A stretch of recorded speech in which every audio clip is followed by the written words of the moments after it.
అఖండమండలాకారం వ్యాప్తం येन చరాచరం తత్పదం దర్శితం येन తస్మై శ్రీగురవే నమః. సదాశివసమారంభాం శంకరాచార్యమధ్యమాం అస్మదాచార్యపర్యంతాం వందే గురుపరంపరాం. గురుబ్రహ్మా గురుర్విష్ణు గురుదేవో మహేశ్వరః గురు సాక్షాత్ పరబ్రహ్మ తస్మై శ్రీ గురవే నమః. నిత్యానందం పరమసుఖదం కేవలం జ్ఞానమూర్తిం విశ్వాతీతం గగనసదృశం తత్వమస్యాదిలక్ష్యం. ఏకం నిత్యం విమలమచలం సర్వధీ సాక్షిభూతం భావాతీతం త్రిగుణరహితం సద్గురుం తం నమామి. ఓం సహనావవతు సహనౌ భునక్తు సహ వీర్యం కరవావహై తేజస్వినావధీతమస్తు మా విద్విషావహై. ఓం శాంతి శాంతి శాంతి. If you imagine for the last 25 years, నీలాగా నీ ముందర అన్ని పడుతుంది దానికి కానీ లైక్ ఇట్స్ నాట్ క్లియర్. అది ఉంది ఎక్కడో ఆకాశంలో చేసేది like it is there in some చిత్త ఆకాశంలో ఎక్కడో ఉంది రైట్. బట్ ఆకాశం is over there. It is not like సద్గన చిద్గన లేదు రైట్. బట్ అట్లా ఉంటుంది రెండు కొంచెం అక్కడ నువ్వు జాగ్రత్తగా గమనించు. నీ చిత్తాకాశం అంటున్నావు నువ్వు. ఎప్పుడూ కూడా నీ 24 తత్వాల్లో ఉన్నది జ్ఞానమే కానీ ప్రజ్ఞ కాదు. ప్రజ్ఞ ఒక్కటే నీకు సద్గన చిద్గన ఆనందఘనం. జ్ఞానం సద్ఘనం కాదు. ఇప్పుడు చెప్పు. జ్ఞానం పరిమితం అపరిమితం అది. సో అట్లాంటి ఉన్నప్పుడు నువ్వు చిత్తాకాశంలో ఉన్నవన్నీ చూడగలుగుతావు. ఇప్పుడు కూడా కనపడతాయి ఎప్పుడు కావాలంటే అప్పుడు కనపడతాయి. ఎందుకంటే నీ దగ్గరవే కదా నీవి ఇప్పుడు చిత్తాకాశంలో చెప్పాను కదా. సో చిత్తాకాశంలో నేను ఇప్పుడు నిద్రపోతున్నాను. నిద్రలో కన వస్తుంది, డ్రీమ్ వస్తుంది. డ్రీమ్ లో నేను like I can see everything. అవును. బట్ చిత్తాకాశంలో అది కూడా గడ్డగడ్డగా ఉంటుంది కదా. So which means I cannot see that clearly. కళ అంతా చూస్తున్నావు కదా నువ్వు.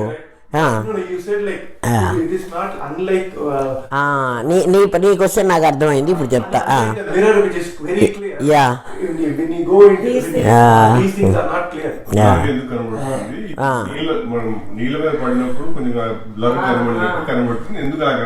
బ్లర్గా కనపడదు నీకు కళలో. కళ ఎక్కడి నుంచి వచ్చింది నీకు? నీ తమో గుణంలో నుంచి వచ్చింది. కళ ఉత్పత్తి కావాలంటే కళ ప్రొడ్యూస్ అయింది కదా. ప్రొడ్యూస్ అవ్వాలంటే ఎప్పుడు రజస్సు కావాలి కదా. ఒక తమస్సులో రజస్సు వచ్చింది. అందుకు కళలో ఎప్పుడు నీకు సంధ్యారుణ కాంతులలో ఎలా ఉంటుందో అటువంటి కాంతిలో నువ్వు కళను చూస్తావు. బ్రైట్ లైట్ కాదు, డార్క్నెస్ కాదు. కళ నీకు లేత ఎరుపు రంగు, దాన్ని నీలలోహిత కిరణాలు, అల్ట్రా వైలెట్ రేస్ ఉంటాయి అక్కడ నీకు. చూడు, లోహిత అంటే అరుణ, ఎరుపు. ఎరుపు అంటే బ్లడ్ రెడ్ కాదు. సూర్యాస్తమయ సూర్యోదయాలలో ఎటువంటి వెలుగు ఉంటుందో అది పూర్తి వెలుగు కాదు. అటువంటి కాంతిలో చూస్తావు నువ్వు కళని. కళ అస్సలు చీకటి కాదు. కళ పూర్తిగా ఇట్లా వెలుతురు కాదు. ఎందుకంటే ఇట్లా వెలుతురు ఉండాలంటే నీకు సత్వం ఉండాలి. కళ చూస్తున్నది కూడా నువ్వు హృదయ దహరాకాశంలోనే. సద్గన చిద్గన ఆనందఘనాలు నీకు తెలియదు అసలు. ఎందుకంటే మామూలు వాడికి ఎక్కడ తెలుస్తున్నాయి? మూడు స్థితుల్లో ఉండేటప్పుడు నువ్వు జ్ఞానమే నీకు పనిచేస్తోంది కానీ ప్రజ్ఞ పనిచేయలే. జ్ఞానం ఎవరు అంటే ప్రజ్ఞ యొక్క ప్రతిబింబం. ప్రతిబింబం ఎక్కడి నుంచి వచ్చిందంటే నీ అద్దంలో, నీ బుద్ధి అనే దర్పణంలో పడ్డటువంటి ప్రజ్ఞ యొక్క కాంతి. దీనికే 3 స్థితులు ఉన్నాయి. దీనికే సత్వము, రజస్సు, తమస్సు అని ఉన్నాయి. పూర్తి నిద్రలో నీకు ఎందుకు కనిపించటం లేదు అంటే అక్కడ రజస్సు లేదు, మొత్తం చీకటే ఉంది. చీకట్లో కూడా ఒక వెలుగు ఉంది నీకు కదా. బుద్ధిగా చీకటి కాదు, ఆ వెలుగులో నువ్వు హాయిని అనుభవిస్తున్నావు. అంటే ఎట్లా అంటే చీకట్లో నువ్వు అన్నం తిన్నావు, లడ్డూ తిన్నావు చీకట్లో, కానీ లడ్డూ తిన్న సాటిస్ఫాక్షన్ అయితే ఉంది కదా, చీకటి వల్ల నాకు పోలేదు కదా. అట్లాంటి అనుభవం నీకుంది నిద్రలో, గాఢ నిద్రలో. ఇప్పుడు అర్థమైందా? ఇప్పుడు రా, నిన్న మనం ఏం చెప్పుకున్నామంటే చిత్త ఆకాశం, అదే హృదయ దహరాకాశం అన్నాను కదా. హృదయ దహరాకాశంలో నీ బాల్యం అంతా బొమ్మల్లాగా పడుతున్నది. అది నీకు క్లారిటీ ఉండదు. ఎందుకంటే దాంట్లో వెండి పళ్ళెంలో నువ్వు నీ మొహాన్ని అద్దంలో చూసుకున్నట్టు కాదు, పళ్ళెంలో మొహం చూసినట్టు ఉంటుంది. ముఖం కనపడుతుంది కానీ క్లియర్గా కనపడదు. కళలో నువ్వు అట్లాంటివే చూస్తున్నావు కదా. ఇక నీ వాసనలన్నీ ఎక్కడ ఉన్నాయంటే నీ చిత్త సాగరంలో ఉన్నాయి. చిత్త సాగరము అని ఎందుకన్నావంటే అది లిక్విడ్ ఫామ్లో ఉంది. లిక్విడ్ ఫామ్ అంటే ఎట్లా ఉంటుంది అంటే వెన్న ముద్ద, సెమీ లిక్విడ్, మళ్ళీ సద్ఘన చిద్ఘన ఆనందఘనం కాదు, అటువంటి సెమీ లిక్విడ్ వెన్న ముద్దలో. అట్లనే చెప్తాడు, ఒక గుండు సూదిని వెన్న ముద్దలో పడేస్తే గుండు సూది ఎట్లా ఉంటుంది? గుండు పిన్ను హార్డ్గా ఉంటుంది. నువ్వు దేంట్లో పడేస్తున్నావు? వెన్నలో పడేస్తున్నావు. అదేమవుతుంది? లోపలికి వెళ్ళిపోతుంది. ఇప్పుడు నీకు వెన్న ముద్ద మీద గుండు సూది కనిపిస్తుందా? లేదా? దాంట్లో ఉంది, నీకు కనపడదు. అంటే ఇప్పుడు చిత్త సాగరం అలాంటిది. నువ్వు ఎన్నెన్నా దాంట్లో ఆబ్జెక్ట్స్ పెట్టు, అది నీకు బయటికి రానియ్యదు. నీకు నీ డేటాబేస్ లాంటిది అనుకో. డేటాబేస్లో అన్నీ ఉంటాయి, ఉండకపోతే నీకు మానిటర్ మీదకి రావు. డేటాబేస్లో ఉంటాయి అన్నీ, ఉన్నవి నీకు కనిపించవు. అట్లా నీ చిత్త సాగరంలో అన్నీ ఉన్నాయి. లేవండి నా చిత్త సాగరంలో అన్నావు అనుకో, ఇప్పుడు నీ బాల్యం నుంచి నీ బొమ్మలన్నీ ఎక్కడి నుంచి వచ్చినాయి? నీ దగ్గర లేకపోతే అది ఇప్పుడు మానిటర్ మీదకి తీసుకొస్తున్నావు. నువ్వు తీసుకొస్తే ఇక్కడ నీకు ఎట్లా కనపడుతున్నాయి? జాగ్రత్త అవస్థలో ఇప్పుడు ఆ చెట్టు అవన్నీ ఉన్నాయి, ఈ చెట్టు ఇవన్నీ నాకు ఉన్నట్టుగా కనపడుతున్నాయి. ఇప్పుడు హేమ ఇక్కడ చూడు అన్నాను అనుకో నిన్ను, నువ్వు ఇప్పుడు చూసి నాకేమున్నాయో చెప్పు. అది చెప్తావు. చూడు, ఎవడైనా ఇక్కడ ఏముంది అని నేను అడిగాను అనుకో, నువ్వు అక్కడ మందిరం ఉంది, అక్కడ బొమ్మలు ఉన్నాయి, అక్కడ దేవుడు ఉన్నాడు అంతే చెబుతావు. కానీ ఆ మందిరం, ఆ దేవుడు ఉండాలంటే ఆ వెనక అధిష్టానం ఆకాశం ఉండాలి. నువ్వు ఆకాశాన్ని చూడవు కదా, వెనక అది లేకపోతే ఇది దేంట్లో ఉంటుంది? అట్లా ఒక అద్దం ఉందనుకో నీ దగ్గర, ఈ అద్దంలో నా బొమ్మ పడుతుంది. అద్దంలో నా బొమ్మ కొంతమేరే పడుతోంది, అద్దం అంతా పడటంలే. అట్లా నా దగ్గర ఉన్నటువంటివన్నీ నా అద్దంలో పడుతున్నాయి. నీ చిత్త దర్పణం, అదే నీ బుద్ధి అనే దర్పణంలో పడుతున్నాయి. బుద్ధి దర్పణంలో పడ్డ బొమ్మల్ని నువ్వు చూస్తున్నావు. ఆ బొమ్మలు పడడానికి వెనక ఉన్న ఆ దర్పణాన్ని నువ్వు చూడటంలే, ఆ అద్దం నువ్వు చూడటంలే. ఇక్కడ కూడా నువ్వు ఏం చేస్తున్నావు అంటే ఈ బాహ్య ప్రపంచంలో అక్కడ చెట్లు ఉన్నాయి, అక్కడ కొండ ఉంది, అక్కడ సముద్రం ఉంది, అక్కడ నది ఉంది అని నువ్వు చూస్తున్నావు.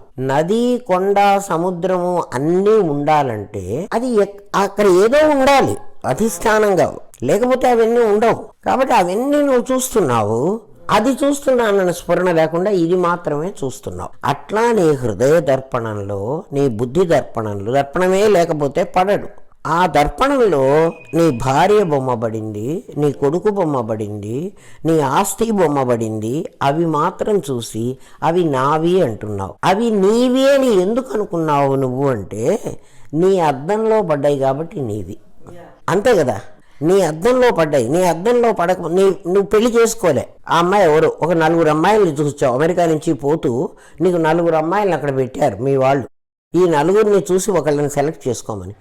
ఈ 4 నీ అద్దంలో పడరు కదా, ఒకళ్ళనే పడ్డారు. కాబట్టి ఆ ఒకళ్ళే నాది అంటున్నావు. అద్దంలో బొమ్మ ఎవరిది పడితే ఆ బొమ్మ గల వాళ్ళని నీదిగా నువ్వు సెలెక్ట్ చేసుకుంటున్నావు కదా. లేకపోతే నీకు నాది లేదు. నీ బుద్ధి అనేది ఒక దర్పణం. అద్దానికి దీనికి తేడా ఏమిటంటే నువ్వు బాగా గమనించు. అద్దము, నా దగ్గర ఇక్కడ ఒక అద్దం పెట్టా. ఈ అద్దంలో నా బొమ్మ పడుతోంది. నా బొమ్మ కాబట్టి ఆ బొమ్మలు పడతాయి. ఈ పడ్డ బొమ్మ ఎలా పడుతోంది అంటే దీని మీద పడి దీని వెనక పాదరసం అంటుకోబట్టి అది లోపలికి పోలేక అద్దం అడ్డం పడింది. అద్దం నుంచి వెనుదిరిగి వచ్చాయి. ఇప్పుడు నా బొమ్మ అద్దం మీద పడింది కానీ అద్దం లోపల పడలేదు. అద్దం లోపల పడదు, కానీ నీకు కనపడటం ఎలా కనపడుతోంది? అద్దం లోపల పడ్డట్టు కనపడుతోంది. ఇప్పుడు నీ చిత్తాకాశంలో కూడా బొమ్మలు లోపలికి పోలే. అసలు నీ బుద్ధి దర్పణంలో కూడా బొమ్మలు లోపలికి పోలే. లోపలికి పోయి ఉంటే ఆ బొమ్మల్ని బయటికి తీయటానికి ఇంకా వీలు లేదు కదా. లోపలికి పోతే అసలు పోవు. ఇదే నీ భ్రమ. నీకు భ్రమ వల్ల నీకు ఇలా కనపడుతోంది, నీకు ప్రమాజ్ఞానం లేదు అంటున్నాను కదా. నీకు భ్రమ ఏమిటి అంటే అద్దం మీద పడ్డ బొమ్మని అద్దం లోపల పడ్డ బొమ్మగా నువ్వు అనుకుంటున్నావు.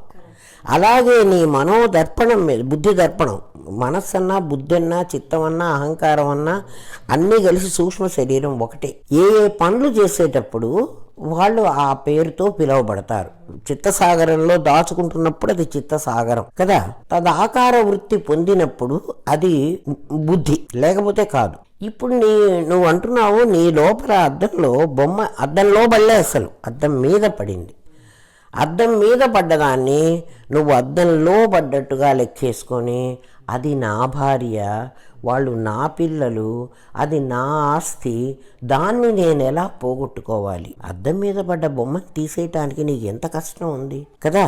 నువ్వు అనుకుంటున్నావు ఇదే నువ్వు మొట్టమొదటి నువ్వు పుట్టినప్పటి నుంచి నువ్వు లెక్కేసుకో, నీకు అమ్మ చాలా ముఖ్యం. నీకేం కష్టం వచ్చినా నువ్వు అమ్మ దగ్గరికే రక్షణ, అమ్మ దగ్గరే పొందుతావు కదా. ఎవరన్నా కొట్టడానికి వచ్చారు అమ్మకే చెప్తావు, ఎవరన్నా నీకు పెట్టలేదు అమ్మకే చెబుతావు. అంటే ఇప్పుడు నీ అద్దం మీద ఎవరి బొమ్మ ఉంది? అమ్మ బొమ్మే ఉంది. అమ్మే నీకు సర్వస్వం. అమ్మ వీడు నీకు నాన్న అని చెప్పింది. చెప్పడమే కాకుండా ఇదిగో ఈ బొమ్మలు నాన్న కొనిచ్చాడు, ఈ స్కూల్ ఫీజు నాన్న కట్టాడు, లేకపోతే ఈ బట్టలు నాన్న కొనిచ్చాడు, నిన్ను పండక్కి నాన్న ఎక్కడికో తీసుకెళ్ళి సినిమాకి తీసుకెళ్ళాడు. ఇట్లా మెల్లమెల్లగా నాన్న ఏదో ఇచ్చి నేను మెల్లగా అమ్మ చెప్తోంది. అమ్మ చెప్తేనే నాన్న తెలుస్తున్నాడు, లేకపోతే మనకు నాన్న తెలియదు. ఈ అమ్మ మెల్లగా తన బొమ్మతో పాటు నాన్న బొమ్మని కూడా నీ అద్దంలో పడేసింది. ఇప్పుడు నీకు అమ్మ నాన్న రెండే బొమ్మలు నీ అద్దంలో. కొంతకాలం అయిపోయింది, మెల్లగా స్కూల్కి వెళ్ళటం మొదలుపెట్టావు. ఇప్పుడు నీకు ఫ్రెండ్స్ బొమ్మలు కూడా పడ్డాయి. అమ్మ నాన్న కంటే నా ఫ్రెండ్స్ చెప్పే మాటలే నాకు చాలా ముఖ్యం. ఫ్రెండ్స్ బొమ్మలు నీ అద్దంలో పట్టడం మొదలుపెట్టినాయి. ఆ తర్వాత మెల్లమెల్లగా ఆ టీచర్, నువ్వు ఒక టీచర్ని ఇష్టపడ్డావు కదా. నీకు ఎవరో ఒక టీచర్ నీకు ఇష్టం, ఆయన ఏం చెప్తే అది నీకు సత్యం. ఈ ఫేడ్ అవుతున్నాయి ఒక్కొక్క బొమ్మ. చూడు, బొమ్మలు ఫేడ్ అవుతున్నాయి అంటే అద్దం లోపలికి పోతే ఫేడ్ అవ్వవు. అవి అద్దంలో పైన పడ్డ బొమ్మలే. నువ్వు పైన బొమ్మలు ఇస్తుంటే సూపర్ ఇంపోజ్ చేస్తున్నావు నువ్వు బొమ్మల్ని.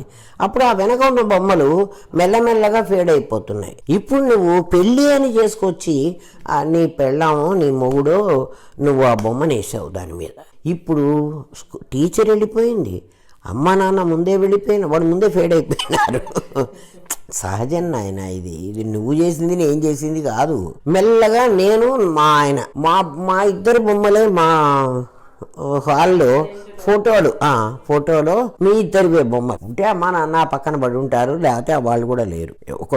ఎవరో కొన్ని ఇళ్లలో ఉంటారు. నీ దర్పణంలోనే లేరు అసలు ముందు. తర్వాత మెల్లమెల్లగా నీకు అక్కడ ఒక పిల్లలు రావడం మొదలు పెట్టారు. ఇప్పుడు ఈ బొమ్మల్ని మధ్యలో ఇరికించుకుంటున్నావు. అయినా ఆ నలుగురే, ఇంకెవ్వరు లేరు. ఎక్కడ ఏ ఇంట్లో చూసినా ఈ నలుగురి ఫోటోనే ఉంటుంది. ఈ నలుగురి ఫోటో ఉంటుందంటే నీ బుద్ధి దర్పణంలో కూడా ఆ నలుగురే ఉన్నారు. ఇంకా దాని తాలూకు ఆస్తులు. ఇప్పుడు నీకేం చెప్తున్నాడంటే, ఒరే నువ్వు ఇవన్నీ వేసుకున్న బొమ్మలు నీ అద్దం మీద పడ్డాయి, అద్దం లోపలికి అవి వెళ్ళవు కూడా. కానీ నువ్వేమనుకుంటావు అంటే అవి నా లోపలికి వెళ్ళినాయి, నా భార్య నా పిల్లలు. ఇప్పుడు నీవు ఏది వదలలేకపోతున్నావో చెప్తున్నాడు. అద్దం లోపలికి పోయినయి అని అనుకుంటున్నావు కాబట్టి అది నీ భ్రమ. ఆ అద్దంలో నుంచి బయటకు పీకటం ఇంపాసిబుల్. అది అసలు అద్దంలోకి పోతే కదా నువ్వు బయటికి లాగాలి. కాబట్టి నువ్వు వాళ్ళందరినీ వదులుకోరా అని చెప్తే నువ్వు వీళ్ళని వదిలేయమంటున్నా అని అనుకుంటున్నావు. వీళ్ళని నువ్వే వదిలేస్తావు. ఈ ప్రపంచంలోకి వాడి కర్మ కొద్దీ వచ్చాడు. వాళ్ళ కర్మ అయిపోతే వాళ్ళే పోతారు. వాళ్ళ కర్మ ఉందనుకో, నువ్వు పొమ్మన్నా వాళ్ళు పోరు. నీ దగ్గర ఉన్న బొమ్మల్ని నువ్వు పోగొట్టుకోవడానికి నువ్వు ప్రయత్నం చేయి. నువ్వు పోగొట్టుకోవద్దు, అవి ఉండని. అద్దంలో పడలేదు, అద్దం మీద పడ్డాయి. అద్దం మీద బొమ్మలన్నీ ఎలా పోతున్నాయో, అమ్మ నాన్న బొమ్మ పోయింది కదా, ఇంకా వాళ్ళ బొమ్మల్లాగా ఇంకా మిగిలిన బొమ్మలు కూడా పోయినాయి కదా. నువ్వు తీసేసుకున్న బొమ్మలు నీకు చాలా తెలుసు కదా. ఒకప్పుడు నీకు చాలా ఫ్రెండ్ ఉంటాడు ఒకడు, ప్రతిదీ వాడే సర్వస్వం. కొన్నాళ్ళకు వాడి బొమ్మ పోయింది. కానీ ఇవి నువ్వు వేసుకున్నావు కదా, అది వాళ్ళు పడ్డారు బొమ్మలు, ఇది నువ్వేసుకున్నావు. కోతి కుండలోకి అది చెయ్యి పెట్టింది హేమ, అందువల్ల అది బయటికి రావటంలే. ఇప్పుడు నీకు ఏం చెప్తున్నాడంటే, ఒరే నాయనా ఇది భ్రమ అని చెప్పాను కదా. ఏది భ్రమ అని చెప్పాను? ఈ బొమ్మ పడటం భ్రమ. ఈ బొమ్మ జాగ్రత్త అవస్థలో సత్వగుణంతో పడుతున్నది. ఎందుకంటే నీకు బాగా కనపడుతున్నది, సత్వగుణంతో పడుతున్నది. ఇప్పుడు బయట బొమ్మ మళ్ళీ చెబుతా, ఇప్పుడు లోపలి బొమ్మలే చెబుతున్నా కదా. ఇప్పుడు లోపలి బొమ్మను నువ్వు చూడాలంటే బాగా గమనించు. లోపల నీ చిత్తావకాశంలో బొమ్మలు ఉన్నాయని నీకు తెలుసు, అవి డేటాబేస్లోనే దాచుకున్నావని నీకు తెలుసు. డేటాబేస్లో నుంచి మానిటర్ మీదకి ఇప్పుడు తెచ్చావు. తెచ్చినప్పుడే కదా నీకు కనపడుతున్నారు. ఈ బొమ్మని నీ జ్ఞానం చూసినప్పుడే నీకు కనపడుతోంది. బొమ్మ అక్కడ ఉంది, బొమ్మ నేనున్నానని చెప్పలే. అందుకే ప్రపంచం నువ్వు చూస్తే కనపడుతోందా, ప్రపంచం దానికది నేనున్నానని చెప్పిందా? దానికది నేనున్నానని చెప్పదు. ఎందుకు అంటే అది జడం. అది జడం ఎందుకయింది అంటే ఎప్పుడు నేను అన్నదొక్కటే చైతన్యం, నేను అన్నదొక్కటి జ్ఞానం. మొన్న చెప్పుకున్నాం కదా, దాని ఇంప్యూరిటీస్ అన్నీ వేరేవి. అవన్నీ ఎక్కడి నుంచి వచ్చినాయి అంటే, నేను సచ్చిత్తుడు అనే రెండు ఉంటే, మొట్టమొదటి పాఠం సచ్చిత్తుడు అనేది రెండు ఉంటే, చిత్తు నేను, నా సత్తు 99 కదా. 99 జడములే, నేనొక్కటే చైతన్యం. నేను అంటే నీ జ్ఞానం ఆ బొమ్మ మీద పడ్డప్పుడు గురువు ఏం చెప్తున్నాడంటే, ఒరే బొమ్మ మీద పడాలంటే బొమ్మ వెనక అద్దం కూడా ఉండాలరా. ఆ అద్దము నీ సత్తు. ఈ బొమ్మ నువ్వు వేసుకున్నటువంటి భ్రమరూపమైన బొమ్మ, యథార్థం బొమ్మ కాదు. ఎందుకంటే యథార్థం బొమ్మ ఇక్కడ కదా ఉంది. ఈ బొమ్మలు నువ్వు వేసుకున్న బొమ్మలే. నీ కొడుకు వచ్చి నీ లోపల దూరలేదు, నీ భార్య వచ్చి నీ లోపల దూరలేదు, నువ్వు వేసుకున్న బొమ్మలు. కానీ నీ అద్దం ఉండే, నీ అద్దం నీది, దానిలో పడ్డ బొమ్మ కూడా నాది అంటున్నావు నువ్వు. అది నీకు అందులో పడలేదు, దాని మీద పడింది. మీద పడ్డదాన్ని నువ్వు లోపల పడ్డదానిగా చూడడమే నీకు భ్రమ అని చెప్పాను. ఇప్పుడు నీవు చూస్తున్నావు, నువ్వు దాని మీద ఫోకస్ చేస్తే నీకు అది కనపడుతోంది, లేకపోతే అది నీకు కనపడదు కదా. ఇప్పుడు చూడు, నీ డేటాబేస్లో ఎన్నో ఉన్నాయి, నీకు కనపడుతున్నాయా? నువ్వు చూస్తే కనపడతాయి. కాబట్టి ప్రపంచం నువ్వు చూస్తే కనపడుతోంది, దానికది ఉన్నానని చెప్పగలిగిన స్థితి ప్రపంచానికి లేదు, నీ వ్యష్టి ప్రపంచానికి. ఇక సమిష్టి ప్రపంచంలోకి రా. సమిష్టి ప్రపంచం కూడా ఆ చెట్టు అక్కడే ఉంటుంది రోజు. కానీ చెట్టు నేను ఇక్కడ ఉన్నాను, నన్ను చూడు, నన్ను పలకరించు, నాతో మాట్లాడు అని చెట్టు నన్ను అడగదు. నేను చూసినప్పుడు ఆ చెట్టు చిగిరించిందా, ఆ చెట్టు ఆకురాలిందా, ఆ చెట్టు మొగ్గ తొడిగిందా, అయ్యో దానికి నీళ్లు లేక చచ్చిపోతున్నదా, లేకపోతే దానికి ఏదన్నా చీడ వచ్చి ఆ చెట్టు ఆకులు అన్నీ పడిపోతున్నాయా, ఆ చెట్టు చక్కగా విచ్చుకుని ఉందా, ఇవన్నీ ఎవరు చెప్తున్నారు నాకు? నా జ్ఞానం చెబుతోంది. నా జ్ఞానం చెప్పాలంటే, ఆ చెట్టు నాకు కనపడాలంటే నా జ్ఞానం దాని మీద ఫోకస్ కావాలి. నా జ్ఞానం అంతర్ముఖం అయితే నా బొమ్మల మీద పడింది, నా జ్ఞానం బహిర్ముఖం అయితే ఈ ప్రపంచం మీద పడింది. అది అంతర్ ప్రపంచం, ఇది బాహ్య ప్రపంచం. బాహ్య ప్రపంచంలో నాకు ఏవైతే నా సత్వం, నా జ్ఞానం ఉంది కదా, అందుకని నాకు స్వచ్ఛంగా కనపడుతోంది. అంతర్ ప్రపంచంలో నాకు జ్ఞానం లేదు, నా జ్ఞానం ఉందే కానీ నా జ్ఞానం సత్వంతో, రజస్తో, తమస్తో మూసుకున్నది. అందువల్ల నాకు ఆ క్లారిటీ లేదు. ఇక్కడలాగా నాకు క్లారిటీ లేదు. అక్కడ దాని వెనక ఉన్న అద్దం ఉంది కదా, ఆ అద్దం నా సత్తు కదా. అంటే నేను అనేటువంటి చిత్తు, నాదు అనేటువంటి సత్తు, తర్వాత కదా మధ్యలో ఒక బొమ్మలు వచ్చినాయి. కాబట్టి ఈ సత్తు చిత్తులు జ్ఞానమా ప్రజ్ఞన? నేను చూస్తున్నాను, నా బొమ్మలు కనపడుతున్నాయి, నా బుద్ధి దర్పణం ఉంది అంటున్నాను కదా, ఇది కేవలం జ్ఞానమే కదా, ఇది ప్రజ్ఞ కాదు.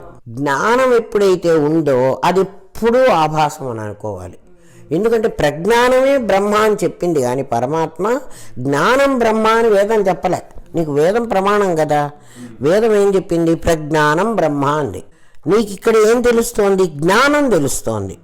జ్ఞానం ఏమైంది? జ్ఞానానికి మళ్ళీ ఇంప్యూరిటీస్ వచ్చినాయి. 25 తత్వాలతో కలవకుండా జ్ఞానాన్ని నువ్వు వేరుగా పెట్టినా, 24తో కలవకుండా వేరే పెట్టినా, దేంతో కలవలేదు, నా జ్ఞానం వేరే ఉంది అంటున్నావు, అయినా ఫోకస్ చేస్తోంది వాటి మీద. ఆ ఫోకస్ చేస్తున్నప్పుడు నీ బుద్ధి దర్పణంలో పడ్డ బొమ్మని భ్రమతో చూస్తున్నావు. నువ్వు సత్వంతో, రజస్సుతో, తమస్సుతో అనే 3 గుణాలతో చేరావు. 24ని వదిలేసావు. కానీ గురువు చెప్పబట్టి ఇది నువ్వు కాదు, ఇది నువ్వు కాదు, ఇది నువ్వు కాదు, పంచకోశాలు నువ్వు కాదు అంటుంటే నువ్వేం చేస్తున్నావు?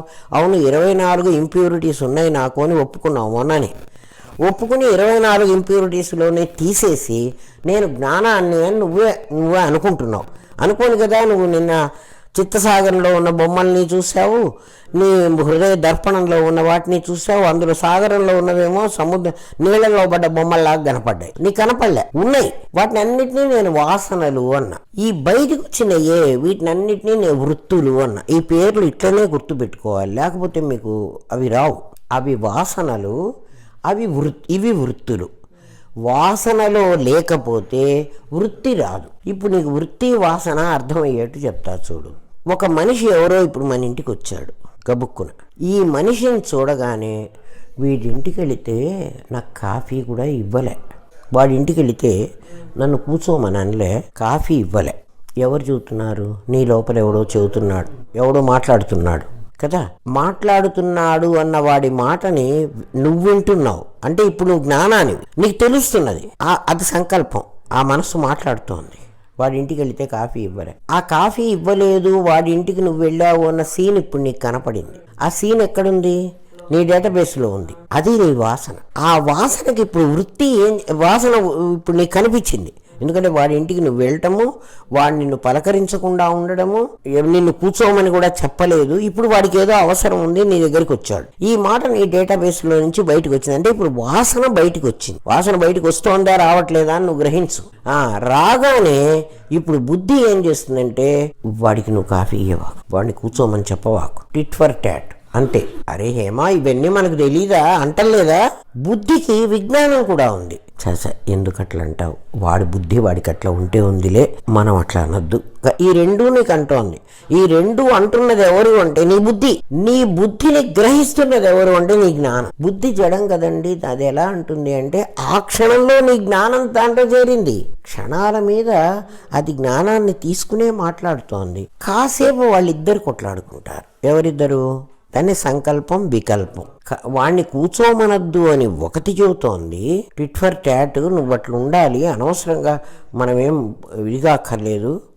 ఇంకోటి అంటుంది, ఎందుకు అనవసరం, వాడు చెడ్డ చేశాడు అని మనం బాధపడుతున్నాం కదా, మనం కూడా అదే చేస్తే మనం వాడికంటే సుపీరియర్ ఉండాలి. అప్పుడే అహం చేరిపోయింది. అహం వెంటనే అంటుంది, వాడికంటే సుపీరియర్ మనం ఉండాలంటే వాడిని కూర్చోమను, ఏదో ఒక కాఫీ ఇచ్చేసేయలే, ఇస్తే ఇవ్వు లేకపోతే లేదు, అయినా నిన్నటి పాలు ఉన్నాయి కదా అవి ఏవో వాడి ముఖాన పోసే. అంటే ఈ సంఘటనలు జరుగుతాయి మన దగ్గర. అవి అలా జరుగుతున్నప్పుడు మనం ఏమనుకున్నాం అంటే నేను అట్లా అనుకున్నాను అంటున్నావు. నువ్వు నీ భ్రమ చెప్తున్నాడు. ఇప్పుడు కాదు, నీ జ్ఞానం దాన్ని గ్రహిస్తున్నది. వాళ్ళిద్దరూ మాట్లాడుకుంటే మన దగ్గర 24 మనుషులు ఉన్నారు. వాళ్ళు 24 క్షణక్షణం మాట్లాడుకుంటూనే ఉంటారు. వాళ్ళ దుంపల్ని మన శక్తితో వాళ్ళు పనిచేస్తూ వాళ్ళది అని అనిపిస్తారు. ఆ కర్మంతా మన ఎత్తినేస్తారు. ఎందుకంటే మన ఎత్తినేస్తారంటే ఇప్పుడు నువ్వు ఆ జరుగుతున్నప్పుడు కూడా నేను గ్రహిస్తున్న జ్ఞానాన్ని అది కాదు అని నువ్వు అనుకుంటే నువ్వు దాంట్లో ఇన్వాల్వ్ కావు. నువ్వు అట్లా అనుకో. తర్వాత హేమ రాగానే హేమ నా మనస్సు అట్లా వద్దని వాడిని రావద్దు కూర్చోబెట్టద్దని చెప్పినా కూడా నేను వాడిని కూర్చోబెట్టి కాఫీ ఇచ్చానే. ఎందుకంటే ఇప్పుడు హేమ నన్ను పొగడాలి, అవును నువ్వు చాలా గ్రేటు, వాడు ఇవ్వకపోయినా నువ్వు ఇచ్చావు. ఇప్పుడు నేను ఎవరితో చేరాను? నా అహంతో చేరాను. నీకు గురువు చెప్పిన ఏమిటి? 24 వదిలేరా అంటే వాళ్ళందరి సంగతి చూడు. నువ్వు నేను ఫోకస్ చేస్తున్న జ్ఞానాన్ని, గ్రహిస్తున్న జ్ఞానాన్ని వాళ్ళు ఇట్లా మాట్లాడుకుంటున్నారు, నేను కాదు అని నువ్వు గనక అనుకోగలిగితే ఆ కర్మఫలం నిన్నంటదు. ఇప్పుడు నువ్వేం చేశావు? వాడికి ఇవ్వని, వాడేదో కష్టం వచ్చి నీ ఇంటికి వచ్చాడు, వాడికి ఇవ్వనటువంటి ఆ పాపము వాడికి నువ్వు హెల్ప్ చేయలేదు. నేనుగాంగా చేశాను అని నువ్వు చేసేసుకున్నావే, ఆ ఆ అహంకారము, దానివల్ల కూడా ఏదో కర్మ. ఇవన్నీ నేను అని అన్నావు కాబట్టి నువ్వు చూసిన వాడివే కానీ నువ్వు చేసిన వాడివి కాదు కదా. నిజంగా ఆలోచించు. నీవు నా కళ్ళు దాని మీద పడ్డప్పుడు కదా నాకు ఆ చెట్టు కనిపించింది. నా జ్ఞానం దాని మీద పరా ప్రత్యక్షితి రూప. పరాక్కులో ప్రత్యక్కులో అంటే పరాక్ అంటే బయట, ప్రత్యక్ అంటే నీ లోపల.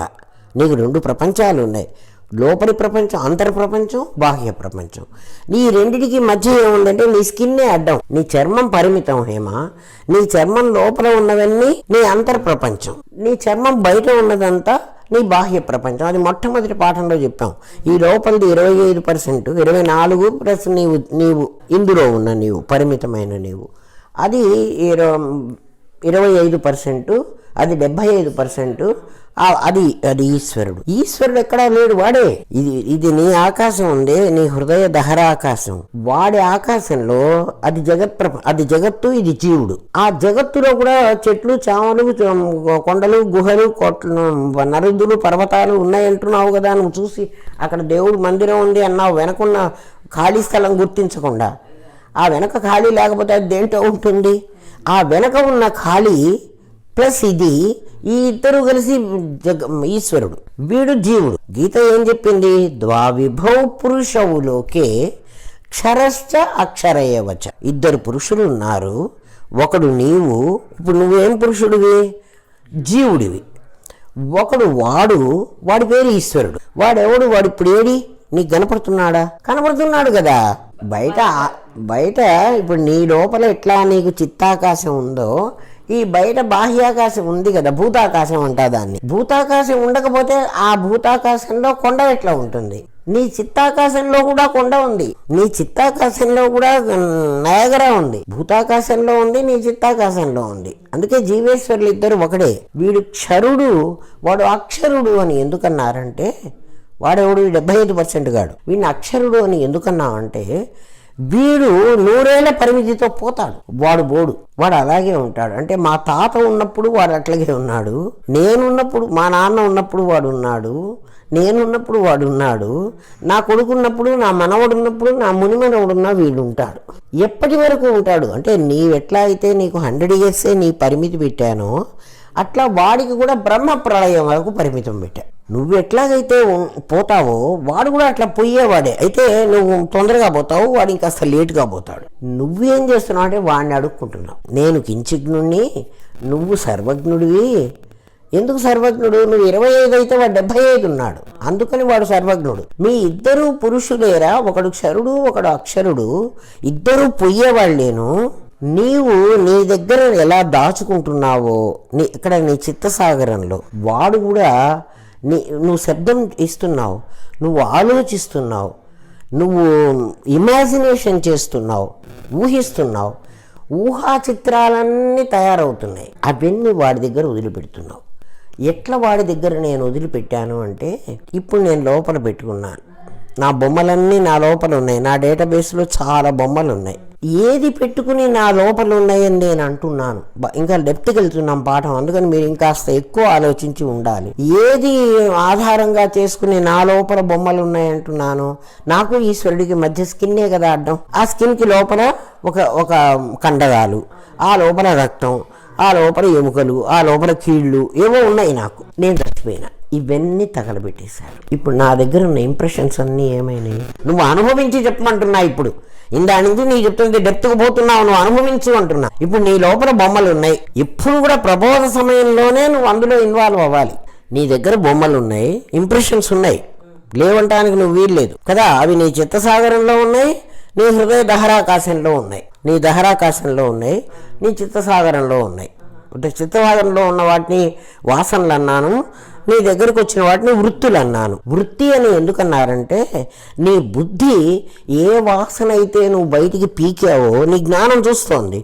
నీ జ్ఞానశక్తిలో ఆ బుద్ధి ఆ వాసన రూపాన్ని ధరిస్తోంది. అది ధరించాలంటే అంతకుముందు పొటెన్షియల్గా ఉన్న నీ బుద్ధి కైనెటిక్ అవ్వాలి. కైనెటిక్ అవ్వాలంటే అది గతిలోకి రావాలి. అంతకుముందు స్థితిలో ఉంది. సైన్స్ అమ్మా ఇదంతా. స్థితిలో ఉందంటే స్టాగ్నెంట్ పొజిషన్లో ఉంది. నువ్వు ఊరికే కూర్చో, నువ్వు ఊరికి సైలెంట్గా కూర్చో, నీకు ఏ ఆలోచన లేదు, నువ్వు ఇప్పుడు స్థితిలో ఉన్నావు, నువ్వు పరమాత్మవే, నీకు తెలియలేదు కానీ నువ్వు అలాగే కూర్చో. ఆలోచన వచ్చింది, నామం వచ్చింది, ఆలోచన రాగానే నువ్వు గతిలోకి వెళ్ళిపోయింది. అంటే ఏం జరిగింది?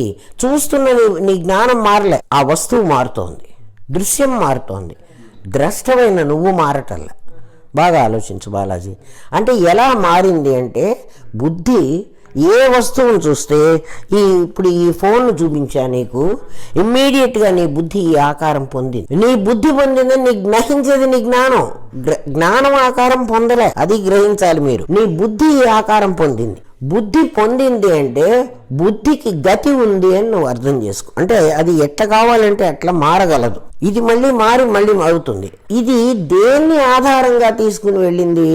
ఇలాంటి ఆకారం నీ లోపల ఇంకోటి ఉంది, దాని పేరు వాసన. ఆ వాసనను అనుసరించి వృత్తి వర్తులమైంది అంటే సర్కిల్ అయింది.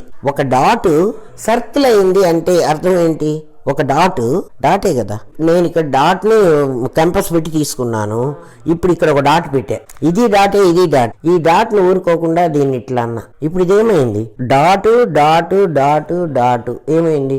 వృత్తి వర్తులమైంది. వర్తులం అంటేనే సర్కిల్. వర్తులం అంటే సర్కిల్. వృత్తి నుంచి వచ్చిందే వర్తులం.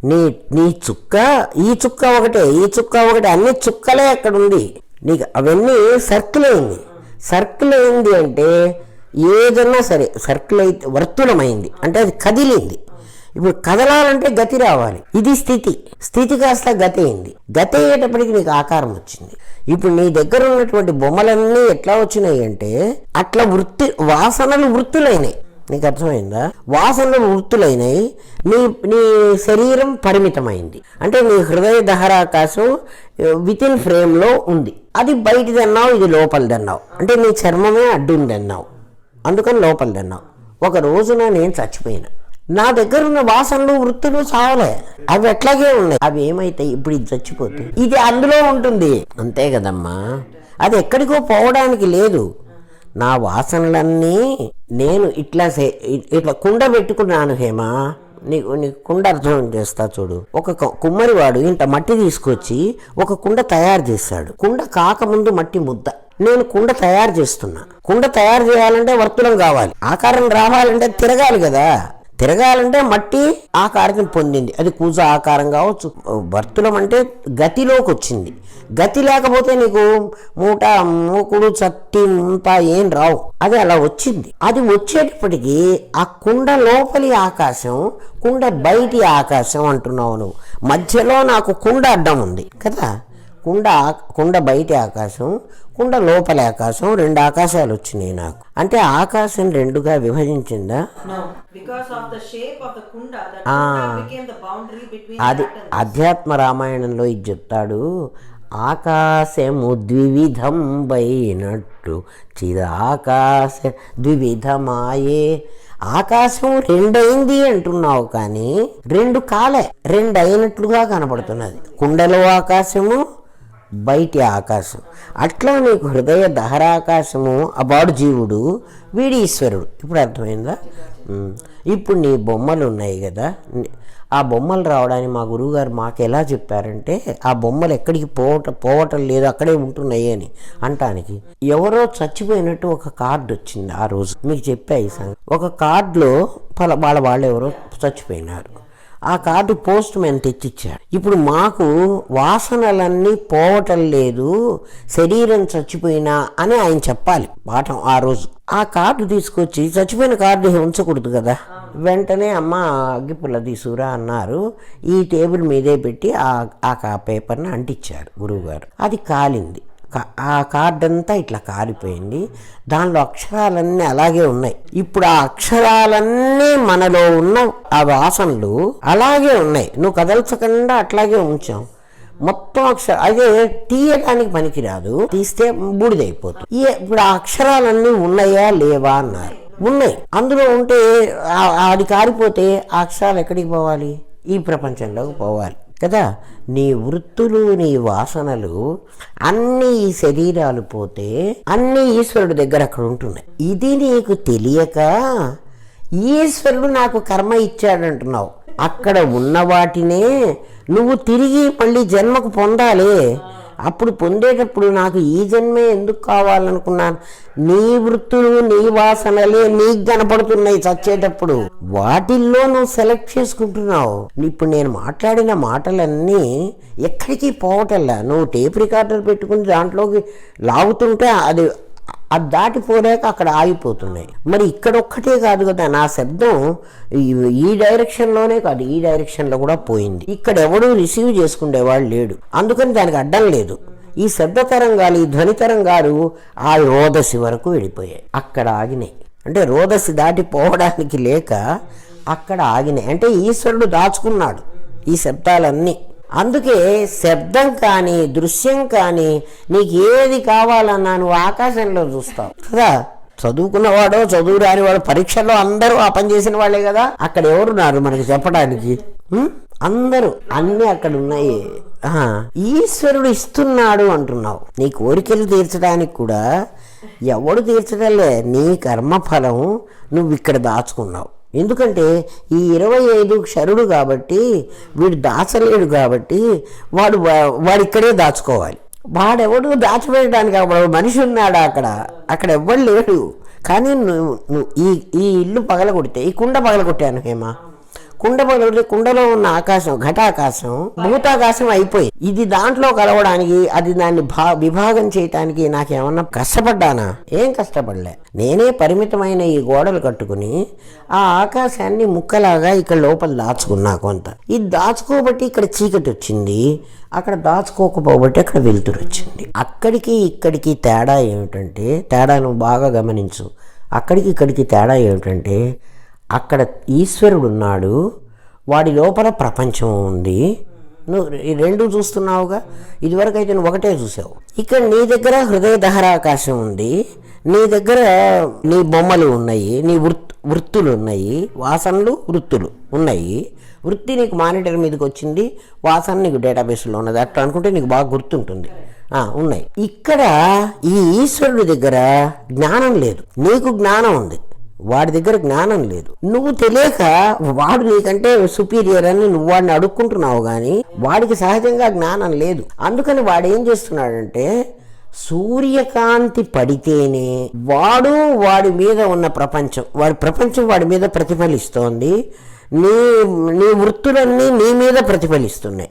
నీ మీద అనకూడదు, నీ సత్తు మీద, నీ హృదయ ద్వారా నువ్వు చూసేవాడివే, సాక్షివే. కానీ నువ్వు ఇన్వాల్వ్ అవ్వక్కర్లేదు, అవటంలే. కానీ నువ్వు వేసుకుంటున్నావు.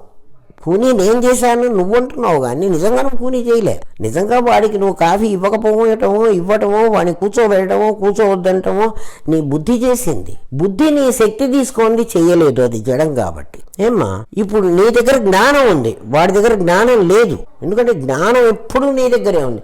అందుకే నీవే గొప్పవాడిగా. నీకు పరబ్రహ్మ అవడానికి కావలసిన శక్తి సామర్థ్యాలు ఉన్నాయి, కానీ వాడికి లేవు, ఈశ్వరుడికి లేవు. నీకు తెలియక వాడు నీకంటే గొప్పవాడు అనుకుంటున్నావు కదా. వాడికి సూర్యుడు ప్రకాశిస్తేనే వాడి ప్రపంచం నీకు వాడి యందు ప్రతిబింబించిన ప్రపంచం వాడు కనిపించాలంటే నీకు సూర్యప్రకాశం కావాలి. పగలైతే, రాత్రి అయితే చంద్రప్రకాశం అయినా అగ్ని అయినా కావాలి. లేకపోతే నీకు చెట్టు ఉందని కనిపించదు, పుట్ట ఉందని కనిపించదు. మరి నీ దగ్గర ప్రకాశం, నీకు సూర్యుడు అక్కర్లే, నీకు చంద్రుడు అగ్ని వాళ్ళ సహాయం నీకు అక్కర్లే. మరి వాడు గొప్పవాడా, నువ్వు గొప్పవాడివే. ఎవడి సహాయం లేకుండా చీకటి ఇక్కడంతా ఉండని నీ బొమ్మ నువ్వు చూడగలవు. గీతలో న తద్భాసయతే సూర్య న శశాంకో న పావకః యద్గత్వా న నివర్తంతే తద్ధామ పరమం మమ. నేనుండే చోటు అదిరా అని నీకు అడ్రస్ ఇచ్చాడు పరమాత్మ గీతలో. ఊరికే నేను 15వ అధ్యాయం చదువుకున్నాను, నాకు కంఠస్థం వచ్చంటే నీకు కంఠస్థం వచ్చే ప్రయోజనం లేదు. గీతలో ఒక్క శ్లోకం నీకు అర్థమైతే చాలు. నా తద్భాసయతే సూర్య, సూర్యుడు ఎక్కడికైనా పోగలడు. సూర్యకాంతి పడని చోట అసలు ఎక్కడా ఉండదు కదా. భూమి అడ్డం పడబట్టి ఇక్కడ రాత్రి వచ్చి సూర్యకాంతి పడటం లేదు, కానీ భూమే అడ్డం పడదనుకో, సూర్యకాంతి పడకుండా ఎవడాపగలడు. బట్ నీ లోపలికి సూర్యుడు రాలేడు. నీ లోపల ఉన్న వృత్తులను, నీ హృదయ దహరాకాశంలో పడ్డ వాసనలను, నువ్వు వాసనలు కూడా చూడగలవు, వృత్తిని చూడగలవు, వాసనలని చూడగలవు. ఎందుకంటే నీ జ్ఞానం ఆ సూర్యుడి కంటే గొప్పది. అక్కడ సూర్యకాంతి అక్కర్లేదు, నా శశాంకో చంద్రుడు అక్కర్లేదు, నా పావక నీకు అగ్ని టార్చ్ లైట్ వేసుకొని చూడక్కలే, నువ్వే టార్చ్ లైట్వి, నువ్వు జ్ఞానస్వరూపుడివి. అటువంటి జ్ఞానాన్ని పోగొట్టుకుని, మరి జ్ఞానం అంటే ఇప్పుడు నువ్వు చిదాభాస జ్ఞానమే జ్ఞానం అనుకుంటే నువ్వు మళ్ళీ మోసపోతావు. నీకు సమాధిలోకి తీసుకెళ్ళింది, నాకు సమాధి వచ్చేసింది, నాకు అయిపోయింది, నథింగ్. సమాధి వస్తే నీకు అయిపోలే. సమాధిలో నీకు ఏం తెలిసిందంటే ఈ 24 తత్వాలు నువ్వు కాదురా, నువ్వు ఆ జ్ఞానానివి కదా. జ్ఞానం నుంచి నిన్ను ప్రజ్ఞకి తీసుకెళ్ళొద్దు కదా. నువ్వు ప్రజ్ఞవి అని తెలిస్తే కదా నీకు ఇప్పుడు సాక్షిభావం డెవలప్ అయ్యి నువ్వు ప్రజ్ఞ అని తెలిస్తే కదా నీకు వాసనలో నిన్ను అంటకుండా ఉండేది. లేకపోతే నేను చెప్పినంతసేపు నువ్వు అవును నిజమే అంటావు, తర్వాత బయటికి పోయి మళ్ళీ వేసుకుంటావు కదా. నా తద్భాసయతే సూర్యో నా శశాంకో నా పావగ యద్గత్వా, ఎక్కడికి వెళితే, ఎక్కడికి వెళ్ళమంటావు నన్ను? ఇవన్నీ కూడా నాకు నా ఎదురుగా ఉన్న సాక్షిలే, కానీ నేను సాక్షిని, వాటికి ఎదురుగా ఉన్నాయి, నా ఎదురుగా, అంతేకాని అవి నేను కాదు. మరి ఏది నేను? ఆ పడ్డ బొమ్మలు నేను కాదు. ఆ బొమ్మలు పడడానికి కావలసిన అద్దం ఉందే, ఆ అద్దం నేనే. ఎందుకు ఆ అద్దం నేనంటే నా సత్తే కదా అది. నా సత్తు నాకు ఎక్కడి నుంచి వచ్చిందంటే నేను ఎనర్జీని, నేను జ్ఞానాన్ని కదా. ప్రజ్ఞానంగా ఉన్నప్పుడు కూడా నేను జ్ఞానాన్నే. జ్ఞానం ఎప్పుడు నేనే. అంటే జ్ఞానము ప్రజ్ఞ ఏం తేడా అంటే ఇది ఆభాస జ్ఞానం, అది యథార్థ జ్ఞానం. ఇది నకిలీ ఇన్ ద సెన్స్ సూర్యకాంతి అద్దంలో పడింది, దీన్ని నేను గదిలోకి పంపించా.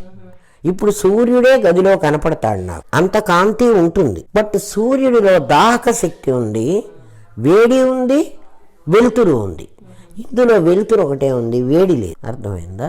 నీ జ్ఞానానికి వెలుతురు ఒకటే ఉంది, అంటే వేడి కాదు. దానిలో ప్రజ్ఞకి లేనిది నీకున్నది, అది తేడా. అందుకని నీది ఆభాస జ్ఞానం. నీది అంటే మనందరిది, జీవుడిది. నీవు అన్నప్పుడల్లా ఇక్కడ జీవుడు అనే అర్థం చేసుకో, పరమాత్మ అని అర్థం చేసుకోకూడదు. ఎందుకంటే ఇంప్యూరిటీస్ వదిలిస్తే వాడే పరమాత్మ. ఎందుకంటే ఈశ్వరుడికి లేని జ్ఞానం వీడికే ఉంది కదా. వీడు సూర్యుడు కనపడకపోతే నీకు ఆ చెట్టు కనపడదు. చెట్టు వెనక ఉన్న ఆకాశము, చెట్టు ఇంత స్పష్టంగా కనపడాలంటే నీకు సూర్యుడు కావాలి. నీ దగ్గర ఉన్న వృత్తులు కానీ, నీ దగ్గర ఉన్న వాసనలు కానీ, వాసనలేమో నీళ్ళల్లో ఉన్నాయి, వృత్తులేమో అద్దం మీద ఉన్నాయి, ఆకాశంలో ఉన్నాయి. రెండింటినీ నువ్వు చూడగలవు. ఎట్లా చూడగలవు అంటే నీకు వృత్తి కాకముందే వాళ్ళు ఏం సహాయం చేయరని నాకు ముందే తెలుసు. ముందే ఎక్కడ ముందు నీ చిత్తసాగరంలో ఉన్నది ఆ వాసన. వాడు హెల్ప్ చేసేవాడు కాదు, నువ్వు డిసైడ్ అయిపోయినావు. ఎందుకని నీ వాసన అదే ఉంది. ఆ వాసనని నువ్వు చూడగలుగుతున్నావు. నీకు సూర్యకాంతి అక్కర్లే. యద్గత్వ, ఎవడైతే ఈ లోపలికి వెళ్ళి, ఏ లోపలికి వెళ్ళి, నీ లోపలికి వెళితేనే ఇది తెలుస్తుంది, నీ బయటికి వెళితే ఇది తెలీదు. బయట ఎన్ని పూజలు చేస్తే నీకు ఇది తెలుస్తుంది. అయితే పూజ చెయ్యక్కర్లేదా అండి? మేము ఎందుకు పూజ చేయటం అంటే అది చెయ్యకపోతే నీ చిత్తమాలిన్యం పోదు, నీకు ఇది అర్థం కాదు. అందుకని అది చేయమన్నాడు కదా. నీ చిత్తసాగరంలో ఉన్నటువంటి వాసనలని, నీ హృదయ ధారాకాశంలో ఉన్నటువంటి వృత్తులని చూస్తున్నటువంటి నీవు, సాక్షిగా ఉన్న నువ్వు జ్ఞానానివని, నీ జ్ఞానం ఫోకస్ చేసినప్పుడే అవి నీకు కనపడుతున్నాయని, నీ ప్రజ్ఞ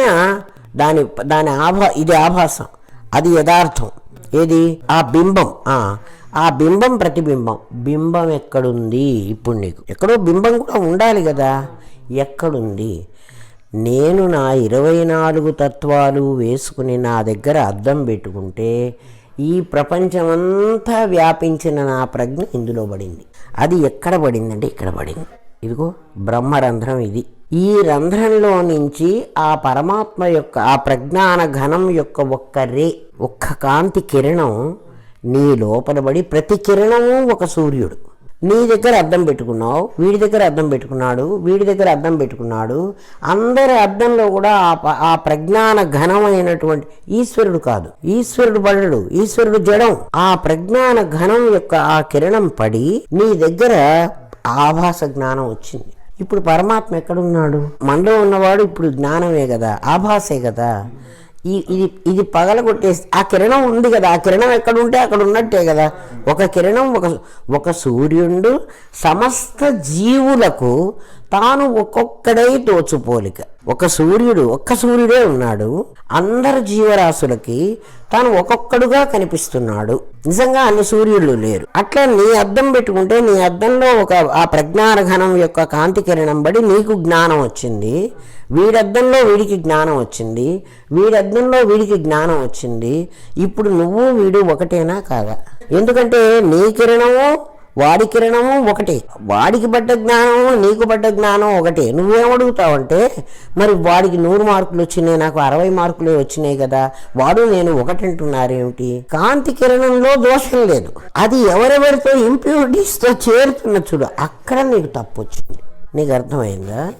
ఇప్పుడు ఆ ప్రజ్ఞాన ఘనం అనేది ఏది ఉందో అది ఎక్కడుంది అంటే నీ కిరణం కదా పడి నీ బుద్ధి దర్పణంలో పడింది. నీ బుద్ధిలో వెనక పాదరసం అంటించుకున్నావు, అంటించుకోబట్టే కాంతి కిరణం రిఫ్లెక్ట్ అయింది, రిఫ్లెక్ట్ అవ్వబట్టే నీకు జ్ఞానం వచ్చింది. ఇప్పుడు కాంతి కిరణం ఆ వెనక ఉన్న పాదరసం ఎప్పుడైతే అయిపోయిందో కాంతి కిరణం పడుతున్నప్పటికీ అది రిఫ్లెక్ట్ అవ్వటల్లా, వాడు చచ్చిపోయినాడు అంటున్నావు. ఇప్పుడు చావంటే ఏమిటి చెప్పు? చావంటే ఏం పోతున్నది? శరీరం కూడా పోలే, శరీరం కూడా ఇక్కడే పెట్టిపోయినాం కదా, తర్వాత వాళ్ళు తగలబెట్టుకున్నారు. కానీ బొమ్మ పడడం పోయింది. బొమ్మ పడడం పోయింది అంటే బొమ్మ ఎందుకు పడలేదు? అద్దానికి వెనక రిఫ్లెక్ట్ అయ్యేటువంటి శక్తి అద్దం కోల్పోయింది. అద్దం ఎందుకు కోల్పోయింది? అద్దం వెనక అంటించుకున్న అంటే పరిమితమైన ఇన్నాళ్ళు ఉంటాను అన్నది. ఇప్పుడు మనం ఇల్లు కొనుక్కున్నప్పుడు మనకు మైక్రోవేవ్ ఇచ్చాడు వాడు. మైక్రోవేవ్లో ఒక పార్ట్ పెట్టాను, అది 5 ఏళ్లే దానికి వారంటీ అని వాడు చెప్పాడు. 5 ఏళ్ల తర్వాత నీ పార్ట్ నీకే ఉంటుంది, బట్ అది పనిచేయదు. అది ఎంతేనండి, ఇది న్యాచురల్ అంటావు. ఇక్కడ మరణాన్ని న్యాచురల్ అంటలే నువ్వు. మరణం అంటే ఏమీ లేదు, పరమాత్మ ఎక్కడికి పోడు. ఇప్పుడైనా పరమాత్మ నువ్వు అంటున్నావు నీ కిరణం లోపలికి వస్తే ఆ కిరణం యొక్క ఆభాస నీ దగ్గర ఆ పరమాత్మలాగే ఉంది. అదే ప్రజ్ఞ, అది జ్ఞానం, అది ప్రజ్ఞ. ఇప్పుడు ప్రజ్ఞ అనేది బయట ఉందనుకుంటే అది తత్ అంటే త్వమసి అని చెప్పాడు కదా, తత్ త్వమసి. ఇప్పుడు నీకేమిటి తేడా? తత్వమసి ఇట్లా అర్థమైందా? ఇంకొక రకంగా నీలో పడ్డ కాంతి కిరణం వాడిలో పడ్డ కాంతి కిరణం, నీ బుద్ధిలో కనిపించిన ప్రజ్ఞానఘనం వాడి బుద్ధిలో కనిపించిన ప్రజ్ఞానఘనము సేమ్. నువ్వు వాడిని వాడు అంటున్నావు, దీన్ని నేను అంటున్నావు.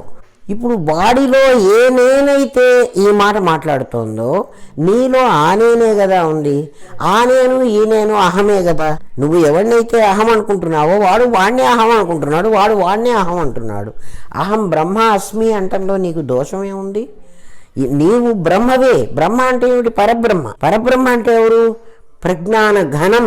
ఇప్పుడు ఆలోచించు, వాడు నిత్యం, మరి నువ్వు కూడా నిత్యమే. నీ కాంతి కిరణం నీ అద్దంలో పడి నీ మనిషిగా వ్యవహారం చేస్తున్నావు. నువ్వు నీ అద్దంలో రిఫ్లెక్ట్ అవ్వడం పోయింది అంటే, అద్దం ప్రతిబింబించటం లేదంటే కాంతి కిరణం ఏమైంది? అక్కడే ఉంది. ఇంకో అద్దం పెడితే మళ్ళీ పడుతుంది. కాబట్టి అది చావలేదు కదా, నీ జ్ఞానం చావటల్లా పోదు. అద్దం ఉంటే బొమ్మ పడుతుంది, అద్దం ఉండకపోతే బొమ్మ పడదు కదా. అద్దం ఉండకపోతే అంటే ఆ అద్దానికి మళ్ళీ నువ్వు అంటించడానికి వీలు లేదు. కాబట్టి ఇది పనికిరాదని దీన్ని తగలబెట్టి కొత్త అద్దం తెచ్చుకుంటున్నావు కదా. ఇప్పుడు తల్లి గర్భంలో కొత్తగా జీవుడు ప్రవేశించాడు అని అంటున్నామే, తల్లి గర్భంలో పెట్టుకున్నటువంటి ఆ బుద్ధి దర్పణం ఇప్పుడు కర్మ అంటించుకుంది. ఎప్పుడు కర్మ అంటించుకుందో అప్పుడు కాంతికిరణం ఆటోమేటిక్గా పడింది. జీవుడు ప్రవేశించాడు. తత్సృష్టువా తదేవ అనుప్రావిశత్. ఇప్పుడు తెలిసిందా జీవుడు ఎట్లా వచ్చాడు? జీవుడు ఎవరు? జీవుడు అంటే ఈ జ్ఞానమే. ఈ జ్ఞానం ఉండాలంటే ప్రజ్ఞ కావాలి. ప్రజ్ఞ యొక్క ఆభాసే జీవుడు. ఆభాస అంటే కాంతి, వాడి ప్రతిబింబమే. ఆ ప్రతిబింబం ఎప్పుడూ సాక్షిగానే ఉంది, అది ఎప్పుడూ కూడా ఇన్వాల్వ్ అవ్వదు. కాంతిలో అన్ని వస్తువులు చూసుకోమంటాడు. కానీ ఇప్పుడు సూర్యుడు ఉన్నాడు కదా, సూర్యుడు అయితే ఈజీగా అర్థం అవుతాడు. ప్రజ్ఞానఘనం కాంతి పడింది అనే కంటే సూర్యుడు నీకు ఈజీగా అర్థం. సూర్యకాంతి పడింది, గంగాజలం మీద సూర్యకాంతి పడి ఆ నీళ్ళని అలాగే నీకు ఆవిరి చేసి తీసుకెళ్తోంది. మురుక్కాలంలో నీళ్లు ఉన్నాయి మనకు, అంటే మన ఇంట్లో డ్రైనేజ్ అంతా పోయింది, దాంట్లో నీళ్లు కూడా సూర్యకిరణాలు పడి సూర్యుడు దాన్ని కూడా ఆవిరి చేసి తీసుకుపోతున్నాడు. సూర్యుడు ఏం చేస్తున్నాడంటే అక్కడ అది డర్టీ వాటర్ కదా, దాన్ని నేను టచ్ చేయను అని వాడేమంటలేదు. ఇది గంగాజలం కదా, ఇంత శ్రేష్టమైనటువంటి నీళ్లు, దీన్నే తీసుకుపోతాను అని వాడు అంటలేదు. దాంట్లో ఉన్న డట్ని వాడు తీసేస్తూనే నీళ్ళనే తీసుకెళ్తున్నాడు. నువ్వు చేయలేని పని వాడు చేస్తున్నాడు, అక్కడ కూడా అదే చేస్తున్నాడు. సముద్రంలో కూడా వాడు ఆ పనే చేస్తున్నాడు. సముద్రం నీళ్లు ఉప్పగా ఎందుకు ఉంటున్నాయి? ఎప్పుడు ఆలోచించావా? ఎందుకు సముద్ర నీళ్ళు ఉప్పగా ఉంటున్నాయి, నదుల నీళ్ళన్నీ తీయగా ఉంటున్నాయి? నదులు అన్ని కొండల్లో నుంచి ప్రవహించుకుని ఎక్కడెక్కడో తిరిగి అన్ని నీళ్ళని తెస్తున్నాయి. వాటితో ఎన్నో లవణాలు తీసుకొస్తున్నాయి అవి ఆ నది వాటర్. నది నీళ్లు కొంచెమే కాబట్టి, అంటే సముద్రంతో పోలిస్తే నది కొంచెం, ఆ కొంచెమే కాబట్టి ఆ లవణాలన్నీ తీసుకొచ్చి సముద్రంలో పెట్టినాయి నదులు, అన్ని నదులు. ఇక్కడ సూర్యుడు ఏం చేస్తున్నాడంటే ఆ సాల్ట్ని ఇక్కడే పెట్టి వాటర్ని మాత్రం ఆవిరి చేసి తీసుకుపోతున్నాడు. వాడట్లా కొన్ని వేల సంవత్సరాల నుంచి తీసుకుపోతున్నాడు. మరి ఈ నీళ్లలో ఉన్న ఈ సాల్ట్ అంతా ఏం కావాలి? అందుకని సముద్రం ఉప్పగా ఉంది. సూర్యుడికి ఎలాగైతే మంచివాడి మీద, అంటే మంచి నీళ్ళ మీద చెడ్డ నీళ్ళ మీద తేడా లేకుండా ఆ నీళ్ళని ఎలా తీసుకెళ్తాడో, అట్లా నీ కాంతి కిరణాలు, నీ బుద్ధి దర్పణం, బుద్ధి చెడ్డదో మంచిదో, వాడి గుణాలు బాగున్నాయో బాగులేదో వాడికి అక్కర్లేదు. జ్ఞానం అందరి మీద పడుతోంది. ఈ జ్ఞానం అనేది నీ ఆభాస, అందుకని వాడిని ఆభాసం అన్నాం. ఆభాస అంటే ఒరిజినల్ కాదు, వీడు వాడి తాలూకు ప్రతిబింబం. అది నీలో ఉంది. అది ఎలా వచ్చింది అంటే నీ శరీరం అంతా జడమైతే ఆ జడం మీద ఒక దోమ కుడితే నీ శరీరం అంతా జ్వరం ఎలా వ్యాపించిందో నీ జ్ఞానం అలా వ్యాపించింది. ఎప్పుడైతే దాని కాంతి కిరణం పడ్డం ఆ వెనక ఉన్న పాదరసం అయిపోయిందో, పాదరసం ఎందుకు, పాదరసం కాదు ఇది కర్మే, అదే ఆ కర్మ ఎందుకు అయిపోయిందంటే ఇది పరిమితమైన ఇంత ఉంటానని వచ్చింది. ఇంతకాలం అయిపోగానే రోజు ఒక గీత గీచుకుంటోంది. అంటే ఏ కర్మ అయితే మనం అనుభవిస్తున్నామో అదంతా అయిపోతోంది. ఎవరు అనుభవిస్తున్నారు? ఈ 24 అనుభవిస్తున్నాయి. తెచ్చుకున్నది ఎవరు? ఈ 24. పిల్లికి పిల్లి పాలు తాగుతోంది. ముసల్దాన్ని నోరు మూసుకుని ఊరుకోకూడదు, పోన్లే తాగితే తాగింది అని, అమ్మ మా మనవాళ్ళు తాగాల్సిన పాలు ఆ పిల్లి తాగిందే, మొదలష్ట పిల్లి వచ్చింది అని ఒక రాయి ఉంటే విసిరి దాన్ని కొట్టే. ఆభాస జ్ఞానము అని అన్నప్పుడల్లా జీవుడి జ్ఞానం అనే అర్థం. అంటే జీవుడే అసలు ఆభాస. జీవుడు ఎవరు? నీ దర్పణంలో పడ్డటువంటి ప్రతిబింబం. అసలు బింబం ఎక్కడుంది? అంతటా ఉంది. అంతటా ఉందంటే నీకు బయట ఉందనాలనా? నీకు బయట ఉందని అనకూడదు. బయట ఉందంటే లోపల వాళ్ళు లేడనాలి నేను కదా. అది మొట్టమొదటి నీకు చెప్పానే, నీ అద్దం మీద పడ్డ బొమ్మ అని. అట్లా అద్దం మీద పడ్డ బొమ్మ ఎట్లాగో నీ జీవుడు అట్లా. ఎందుకంటే ప్రజ్ఞాన ఘనం, అది పరమాత్మ అన్నది ప్రజ్ఞాన ఘనం. ఆ ఘనంలో ఇంకోటి దూరడానికి వీల్లేదు. నీ దగ్గర నీ వృత్తులన్నీ దూరినాయి, అద్దం మీద పడ్డాయి. నీ వాసనలన్నీ నీళ్లలో పడ్డాయి, నీ చిత్తసాగరంలో. కాబట్టి ఇది కాదు పరమాత్మ. దీన్ని పరమాత్మ అనవాకు. మరి దీన్ని ఏమనాలి? ఇప్పుడు నీకు ఆ పరమాత్మ తెలిస్తే, ప్రజ్ఞాన ఘనం, అది నిత్యం, అది చావటం లేదు. శరీరం చచ్చినా అది చావదు. ఈ వృత్తులు వాసనలు సర్వకర్మస్వరూపం సచ్చిదానందమే. ఎందుకంటే నీ కర్మలన్నీ ఎక్కడికి పోవటంలే, అవి మళ్ళీ. అందుకే నేను ఎప్పుడో చేసిన కర్మ ఇప్పుడు అనుభవిస్తున్నానంటావే. అడుగుతారు, ఎప్పుడో ఏ శరీరంతోనో కర్మ చేశానంటున్నావు, ఇప్పుడు ఈ శరీరంతో అనుభవిస్తున్నావు. వాడు కరెంటు వైరు ముట్టుకుంటే వీడికి షాక్ కొట్టింది, ఇది సత్యమా? ఆ శరీరంతో ఎప్పుడో నేను కర్మ చేశాను అన్నావు, అంటే నేను వైర్ని అప్పుడు ముట్టుకున్నా, షాక్ ఇప్పుడు కొడుతున్నది. కర్మ ఇప్పుడు కదా అనుభవిస్తున్నావు, మరి ఇది సత్యమా అని అడిగితే, నువ్వు అసలు ఈ శరీరాలు మారుతున్నాయే కానీ నువ్వు మారటల్లా. నీ దగ్గర ఉన్నవన్నీ కూడా నీ అద్దంలో పడ్డ బొమ్మలే, ప్రతిబింబాలే ఇవన్నీ.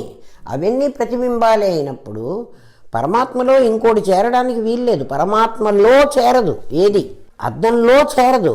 అద్దంలో చేరినట్టు కనపడుతుంది. అద్దం మీదనే పడుతున్నాయి అన్ని బొమ్మలు కూడా. దాన్నే అందుకే తాదాత్మ్యమే అన్నాడు, కానీ అందులో చేరలే. ఇప్పుడు చూడు, నీకు అర్థమయ్యేది చెప్తాను. దోమ నీకు కుట్టింది కదా. మలేరియా నీకు వచ్చింది, మలేరియా నీ లోపలికి పోలే, నువ్వు మలేరియా అయిపోలే. మలేరియా యొక్క విషం నీ శరీరంలో అన్ని భాగాలకి సోకింది, జ్వరం అంతటికే వచ్చింది కదా. మందు ఇవ్వగానే అంతటా ఉన్నది పోయింది. నీ అసలు ఆరోగ్యం నీకు ఉన్నది కదా, అది ఉండకపోతే నీకు మలేరియాతో నువ్వు మొత్తం ఉండలేదు కదా. వచ్చినప్పుడు అంటే అది ఆ వచ్చింది నీకు తొలగించడానికి వీలుగా వచ్చిందా, అది నీ లోపలే ఉండిపోయిందా? తొలగించడానికి వీలు. జీవత్వం నీకు అలా వచ్చింది, దాన్ని తొలగించుకోవడానికి వీలవుతుంది. నువ్వు ఒరిజినల్గా జీవుడివి కాదు, మరి నువ్వు ఒరిజినల్గా రోగివి కాదు. నువ్వు పేషెంట్ ఎప్పుడైనా పేషెంట్ పార్కింగ్ అన్నాడు, నువ్వు పేషెంట్ అయినప్పుడే అక్కడ పార్క్ చేయి. నువ్వు ఆరోగ్యవంతుడుగా ఉంటే అక్కడ పార్క్ చేయవాకు కదా. నువ్వు ఎప్పటికీ ఫర్ ఎవర్ నువ్వు పేషెంట్వే కాదు. ఈ అస్వస్థత నీకు వచ్చింది, జీవత్వం నీకు ఆగంతుకం, బ్రహ్మత్వం నీ సహజం, నువ్వు సహజ స్వరూపుడి, పరబ్రహ్మవి. అందుకే గురువు తత్వమసి అని చెప్పాడు, నీతో అహం బ్రహ్మాస్మి అనిపించాడు కదా. నీకు తెలియటల్లే అహం బ్రహ్మాస్మి అంటే బ్రహ్మన్ అయిపోతానా, ఇంత ఆలోచిస్తే అవుతావు. ఇప్పుడు నువ్వు అడుగుతావు, ఈ శరీరం ఎక్కడి నుంచి వచ్చింది? నాకు అసలు ఈ శరీరం రాబట్టి కదా, ఈ 24 రాబట్టి కదా నాకు ఈ వెధవ గోలంతా వచ్చింది. లేకపోతే ఆ బుద్ధి అనే అర్థమే లేకపోతే, దాంట్లో ఈ కిరణం ప్రతిఫలించకపోతే ఇవన్నీ నావని మిగిలినవన్నీ ప్రతిఫలించలేదు కదా. నా శరీరంలో 23 భాగాల్లో ప్రతిబింబం పడలే, ఒక్క భాగంలో పడి చచ్చింది. ఆ చచ్చింది చావకుండా వీళ్ళందరినీ నావి అని కలుపుకుంది. నా అజ్ఞానమే నిజమే, నాకు అజ్ఞానమే ఉంది. అజ్ఞానం వల్ల నేనేమనుకున్నా అంటే అద్దంలో పడ్డ బొమ్మ అనుకుంటున్నాను, అద్దం మీద పడ్డదని నాకు తెలిసి సావలే.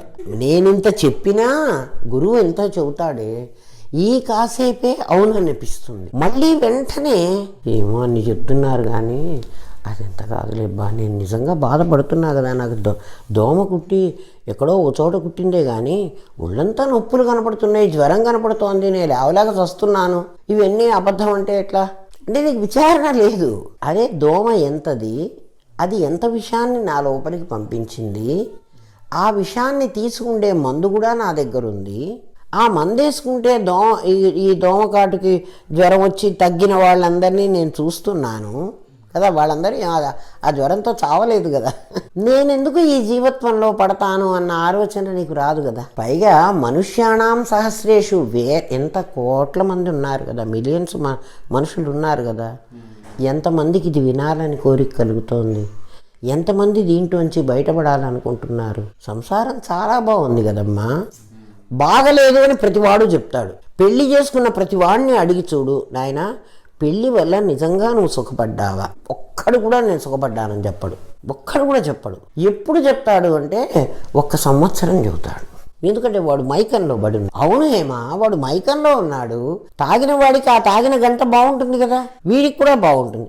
పెళ్ళి కాని వాడిని అడుగు, పెళ్లి చేసుకుంటే చాలా లాభం అంటాడు. పెళ్ళి అయిన వాడిని అడిగి చూడు, ఒక్కడు కూడా అవును దీంట్లో చాలా సుఖం ఉంది. అయితే ప్రతి ఒక్కరు తేలు కుట్టించుకుంటున్నాడు. వాడు కుట్టించుకోకపోతే వీడైనా కుట్టిస్తాడు కదా. సంసార వ్యాధిగ్రస్తులు అట వీళ్ళంతా. సంసారం అనేటువంటి వ్యాధి పట్టి చస్తున్నారట జనాలందరూ ఆ జబ్బుబడి. డాక్టర్ వైద్యో నారాయణో హరి, నారాయణుడే వైద్యుడు, పరమాత్మే కదా వైద్యుడు. వాడు వచ్చి చెప్పి వద్దురా నాయన అంటే నీకేం తెలుసు అంటాడు. అందుకని వీడిని ఇంకేం చేయలేక ఆలోచించరా నాయన అంటే వేదాంత నిజంగా బాగుంటుంది హేమ, మనసుకు నిజంగా ఆనందం ఇస్తుంది. నువ్వు ఏ ధనమో నీకు ఇంత ఆనందం ఇవ్వదు. ఇప్పుడు జీవుడు ఈ శరీరంలో ఈ భాగాలన్నీ ఉన్నాయి కదా, వీటి మీద పరమాత్మ ప్రతిబింబం పడల. ఒక్క ప్రతిబింబం పడింది బుద్ధి మీదే. బుద్ధి మీదే ఎందుకు పడింది అంటే దానికే రిఫ్లెక్ట్ అయ్యే గుణం ఉంది, మిగిలిన వాటికి రిఫ్లెక్ట్ అయ్యే గుణం లేదు. అది చాలా స్వచ్ఛమైంది. అందుకే విజ్ఞానాత్మక బుద్ధి ఎప్పుడూ విజ్ఞానాత్మకం, వివేచన చేయగలదు. అది అర్థం చేసుకుంటుంది.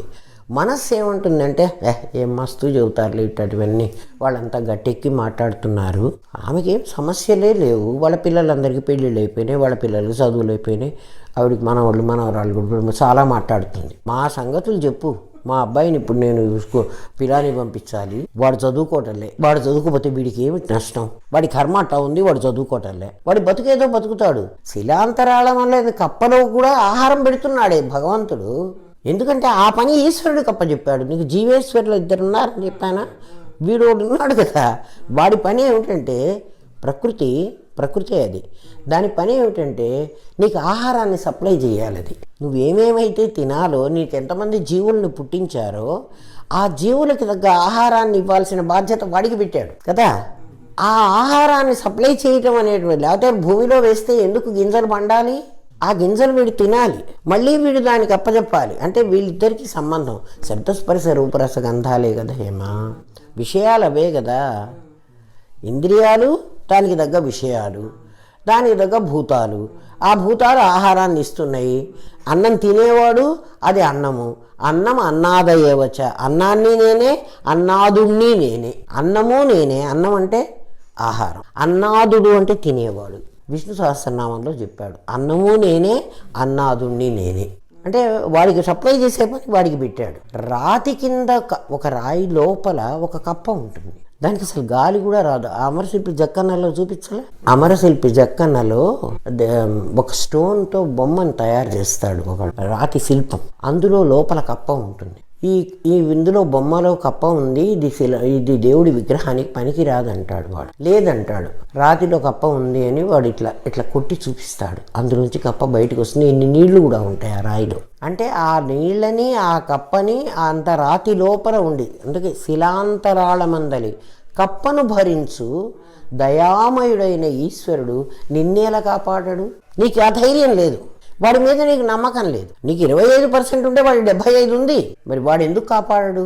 లేదంటావా? వాడు కాపాడక్కర్లేదు, నా జ్ఞానం ఉంది కదా, నేను పరమాత్మని అని నువ్వు తెలుసుకో. వాడు నువ్వు ఇద్దరు వదిలిపోయారు, వాడు నువ్వు అయిపోతావు. నువ్వు అది చెయ్యవు ఇది చెయ్యవు, మధ్యలో నువ్వేం చేస్తావో తెలుసునా?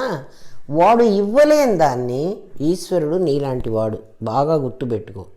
వాడు నీకు నిజంగా ఏమీ ఇవ్వలేడు. ఏమి ఇవ్వగలడు అంటే నీ శరీరానికి కావలసిన ఆహారం వాడి దగ్గర ఉంది కదా. నీ శరీరానికి ఎన్ని విటమిన్లు కావాలో, ఏమేం కావాలో అవి ఇవ్వగలడు. వాడు అన్నప్పుడల్లా ఈశ్వరుడు అని. ద్వావిభవ పురుషవులోకే క్షరశ్చ అక్షరయేవచ. అసలు భగవద్గీత ఒక్కటి చాలు హేమా, 700 శ్లోకాల్లో నీకు అందుకే భగవద్గీతాసు ఉపనిషత్సు బ్రహ్మ విద్యాయాం యోగశాస్త్రే కృష్ణార్జున సంవాదే కదా. ఆ సంవాద రూపంలో నీకు మొత్తం పెట్టాడు భగవంతుడు. ఇప్పుడు ఆలోచించి, ఓ జీవుడా, నువ్వు జ్ఞానం కదా చిదాభాసుడిని అంటున్నావు, నీ లోపల ఉన్నటువంటి ఈ శరీరం అంటున్నావు, 24 తత్వాలు, అందులో ఒక్కదానికి మాత్రమే రిఫ్లెక్ట్ అయ్యేటువంటి శక్తి ఉంది. అది బుద్ధి, అది విజ్ఞానాత్మకం, దానికి చాలా జ్ఞానం ఉంది, వివేచన కలిగింది, ఎందుకంటే స్వచ్ఛమైంది. నీ సత్వగుణంలోంచి వచ్చింది. సత్వాత్ సంజాయతే జ్ఞానం. రజస్సులోంచి తమస్సులోంచి నీ జ్ఞానం రావడానికి వీల్లేదు. అందుకే నువ్వు జాగ్రత్త అవస్థలోనే పాఠం వినాలి. నేను నిద్రలో వింటాను, నేను కల్లో వింటాను అంటే వినడానికి లేదు. చెప్పేవాడు చెప్పినా కూడా కలలో ఒక్కొక్కసారి గురువు ఒక రూపంగా వచ్చి నీకు ఉపదేశం చేస్తాడు, కానీ నీకు అది తెలియదు, గుర్తు కూడా ఉండదు. మనకు అన్ని కళలు గుర్తుంటున్నాయా? ఉండవు కదా, గుర్తుండదు. అందుకు జాగ్రత్త అవస్థలోనే నీకు అవకాశం ఉంది. ఈ జాగ్రత్త అవస్థలో నువ్వు తెలుసుకోరా, నీ బుద్ధిని కొంచెం ప్రేరేపించుకోరా కదా. గాయత్రి మంత్రం ఏం చెబుతోంది? తత్సవితృవరేణ్యం భర్గోదేవస్య ధీమహి ధియో యోనః ప్రచోదయాత్. ధీ అంటే బుద్ధి. నీ బుద్ధిని ప్రచోదనం చేసుకోరా, దాన్ని వెలిగించుకోరా. అది మూతబడి ఉంది కదా, బుద్ధిని వెలిగించుకో, దీన్ని వదిలేసి ఈ శరీరాన్ని కదా అని చెప్తోంది. నాకెందుకు ఇది కలిగింది? ఇప్పుడు నెక్స్ట్ ఇంకా లెవెల్లో ఆలోచించమంటున్నాడు. ఒరే నాయనా, ఇప్పుడు నీకు చెప్తున్నాడు, నువ్వేమన్నావు? పరమాత్మ పూర్ణమద పూర్ణమిదం పూర్ణాత్ పూర్ణముదచ్యతే, అది కదా పరమాత్మ యొక్క లక్షణం. అంటే వాడు మొత్తం ఈ కుర్చీకంతా నేనే నిండిపోయి ఉండాలి, ఈ కుర్చీలో ఇంకోటి కూర్చోడానికి నేను చోటు పెట్టకూడదు. అట్లా పూర్ణం. నువ్వు ఇప్పుడు జీవుడు అంటున్నావు కదా, నువ్వు పూర్ణం కాదు. ఎందుకని? నువ్వు పరిమితం అని నువ్వే ఒప్పుకుంటున్నావు. నువ్వు పూర్ణం కాదు, ఎందుకంటే నాకు నాలెడ్జీ లేదంటున్నావు. నేను ఈ శరీరాన్ని వదిలిపెట్టి పోలేను అంటున్నావు. మీరు ఎంతసేపు పాఠం చెప్పినా నేను దీంట్లోనే తగులుకుంటున్నాను అంటున్నావు. తగులుకుంటున్నాను కాదు, వాడి స్థితి ఎట్లాంటిదంటే అసలు ఋషులు చాలా గొప్పవాళ్ళు హేమ.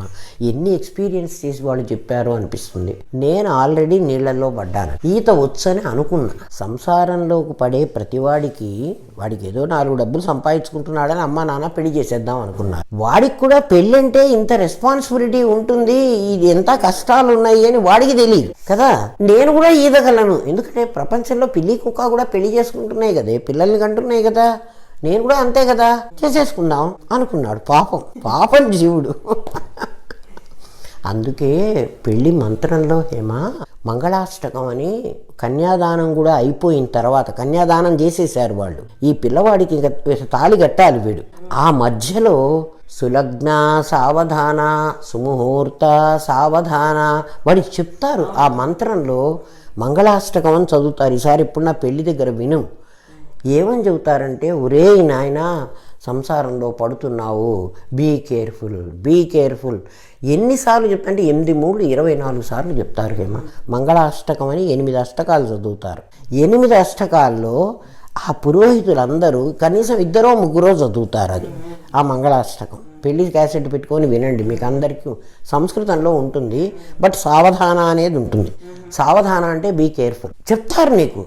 నువ్వు సంసారంలో పడబోతున్నావు, ఇప్పుడైనా మించిపోయింది లేదు, ఈ క్షణంలో అయినా నువ్వు వద్దను, నువ్వు బయటికి రా.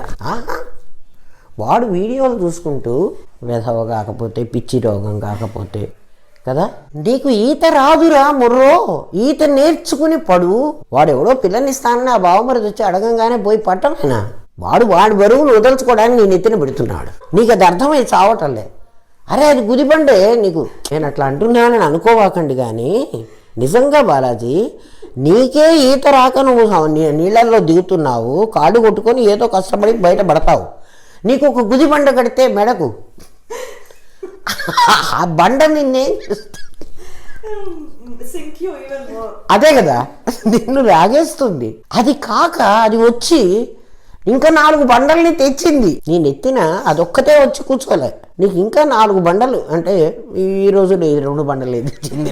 నువ్వే అసలు బండ గుండు కట్టుకొని మునగదొస్తుంటే అది ఇంకో 2 గుండులు కట్టి నీ నెత్తిన వేసింది. లేకపోతే నీకు రెస్పాన్సిబిలిటీ ఏంటి ఆలోచించు. నీకు ఎందుకు బాధ్యత? నువ్వు ఒక స్టూడియోలో ఉన్నా నీ బతుకు వెళ్ళిపోతుంది కదా. ప్రతివాడు పెళ్లి చేసుకుంటున్నాడు, సంసారంలో పడుతున్నాడు. బీ కేర్ఫుల్ అంటే కూడా మరి వినకుండా సంసారంలో పడ్డావు. ఇప్పుడు బయటకు వచ్చే మార్గం నేను చెబుతున్నాను రా నాయన. ఇంకా పడ్డదాన్ని నువ్వేం చేయలేవు. నా భార్య నా పిల్లలు అని నువ్వు పూర్ణం అన్న దగ్గర చెబుతున్నా. పూర్ణమద పూర్ణమిదం పూర్ణాత్ పూర్ణముదచ్యతే కదా. పరమాత్మ పరిపూర్ణం కదా. పరిపూర్ణమైన నాకు పూర్ణం కాని 23 ఎక్కడి నుంచి వచ్చినాయి? ఇవి నేను కాదని కదా మీరు చెప్తున్నారు.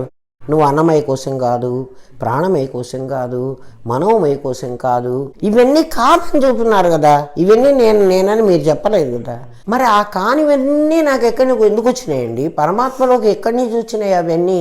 ఆ కానివన్నీ వాసనలే కానీ అసలు అవి కాదు కదా. అవి జడములని మీరే చెబుతున్నారు కదా. ఇవి నా దగ్గరికి ఎందుకు వచ్చినాయి? అందులోంచి నన్ను బయటికి రమ్మని ఎందుకు చంపుతున్నారు? ఇవన్నీ వేసిన వాడెవడు అసలు నా మీద? నాకై నేనే ఈ సంసారంలో పడ్డాను, ఈత రాకనే పడ్డాను. నాకు తోడు మరి ఇటువంటి సమస్యలన్నీ కూడా వచ్చినాయి. పైగా అందులో ఏమేమి ఉన్నాయంటే, ఆ నీళ్ళల్లో అచ్చగా ఏదో నీళ్ళల్లో అయితే నేను ఎటాకొట్ట ఈత కొట్టుకొని బయటికి పడాను. తిమింగలాలు ఉన్నాయి, పెద్ద పెద్ద సొరచేపలు ఉన్నాయి. అందులో సంసారంలో నీకు ఎన్ని కష్టాలు ఉన్నాయి ఏమా. ఏ క్షణంలో ఏమొస్తుందో నీకు తెలియదు. అంటే నీళ్ళల్లో ఏమేమి దాగి ఉన్నాయో. ఇదంతా ఒక నీళ్ళు అనుకుంటే ఇందులో పడ్డాం మనం. ఎక్కడి నుంచి నీకు ఆపద ఎటు నుంచి వస్తుందో? ఆపద వచ్చింది అంటున్నావు. ఆపద అన్నది నీ 24 వస్తుంది, కానీ నీకు రాదు, వీళ్ళకే వస్తుంది. ఈ 24 నీళ్ళల్లో పడ్డావు అనుకో, నీళ్లు నీ జలతత్వాన్ని జలంలో కలుపుకుంటుంది, మిగిలిన 4 చంపేస్తుంది. 5 ఉన్నారు నీ దగ్గర. నిప్పులో కాలబెట్టాను అనుకో, నిప్పు మా ఇద్దరం ఒకటి, ఆ మిగిలిన 4 ఎండగట్టి పారేస్తుంది. 5 భూతాలే కదా ఈ ప్రపంచం. ఇప్పుడు నాకు ఇవన్నీ ఎందుకు ఇచ్చావు? ఇందులోంచి మళ్ళీ బయటికి పడమని నాకు ఎందుకు చెబుతున్నావయ్యా? ఇది ఏంది నా గోల? అడిగితే ఒరే అదంతా ఏదో కాదు, ముందు నీకు దీంట్లోంచి బయటికి రా అని చెప్పాలి. తర్వాత అది నువ్వు కలుపుకోమనే చెప్తాం. ఎందుకంటే అది కలుపుకోకపోతే నువ్వు అపరిపూర్ణమవుతావు. నువ్వు ఎప్పుడైతే ప్రజ్ఞ అవుతావు, జీవుడుగా ఉండగా నిన్ను కలుపుకోమనిలే. నువ్వేమైనావు? నిన్ను ప్రజ్ఞాఘనం చేసే.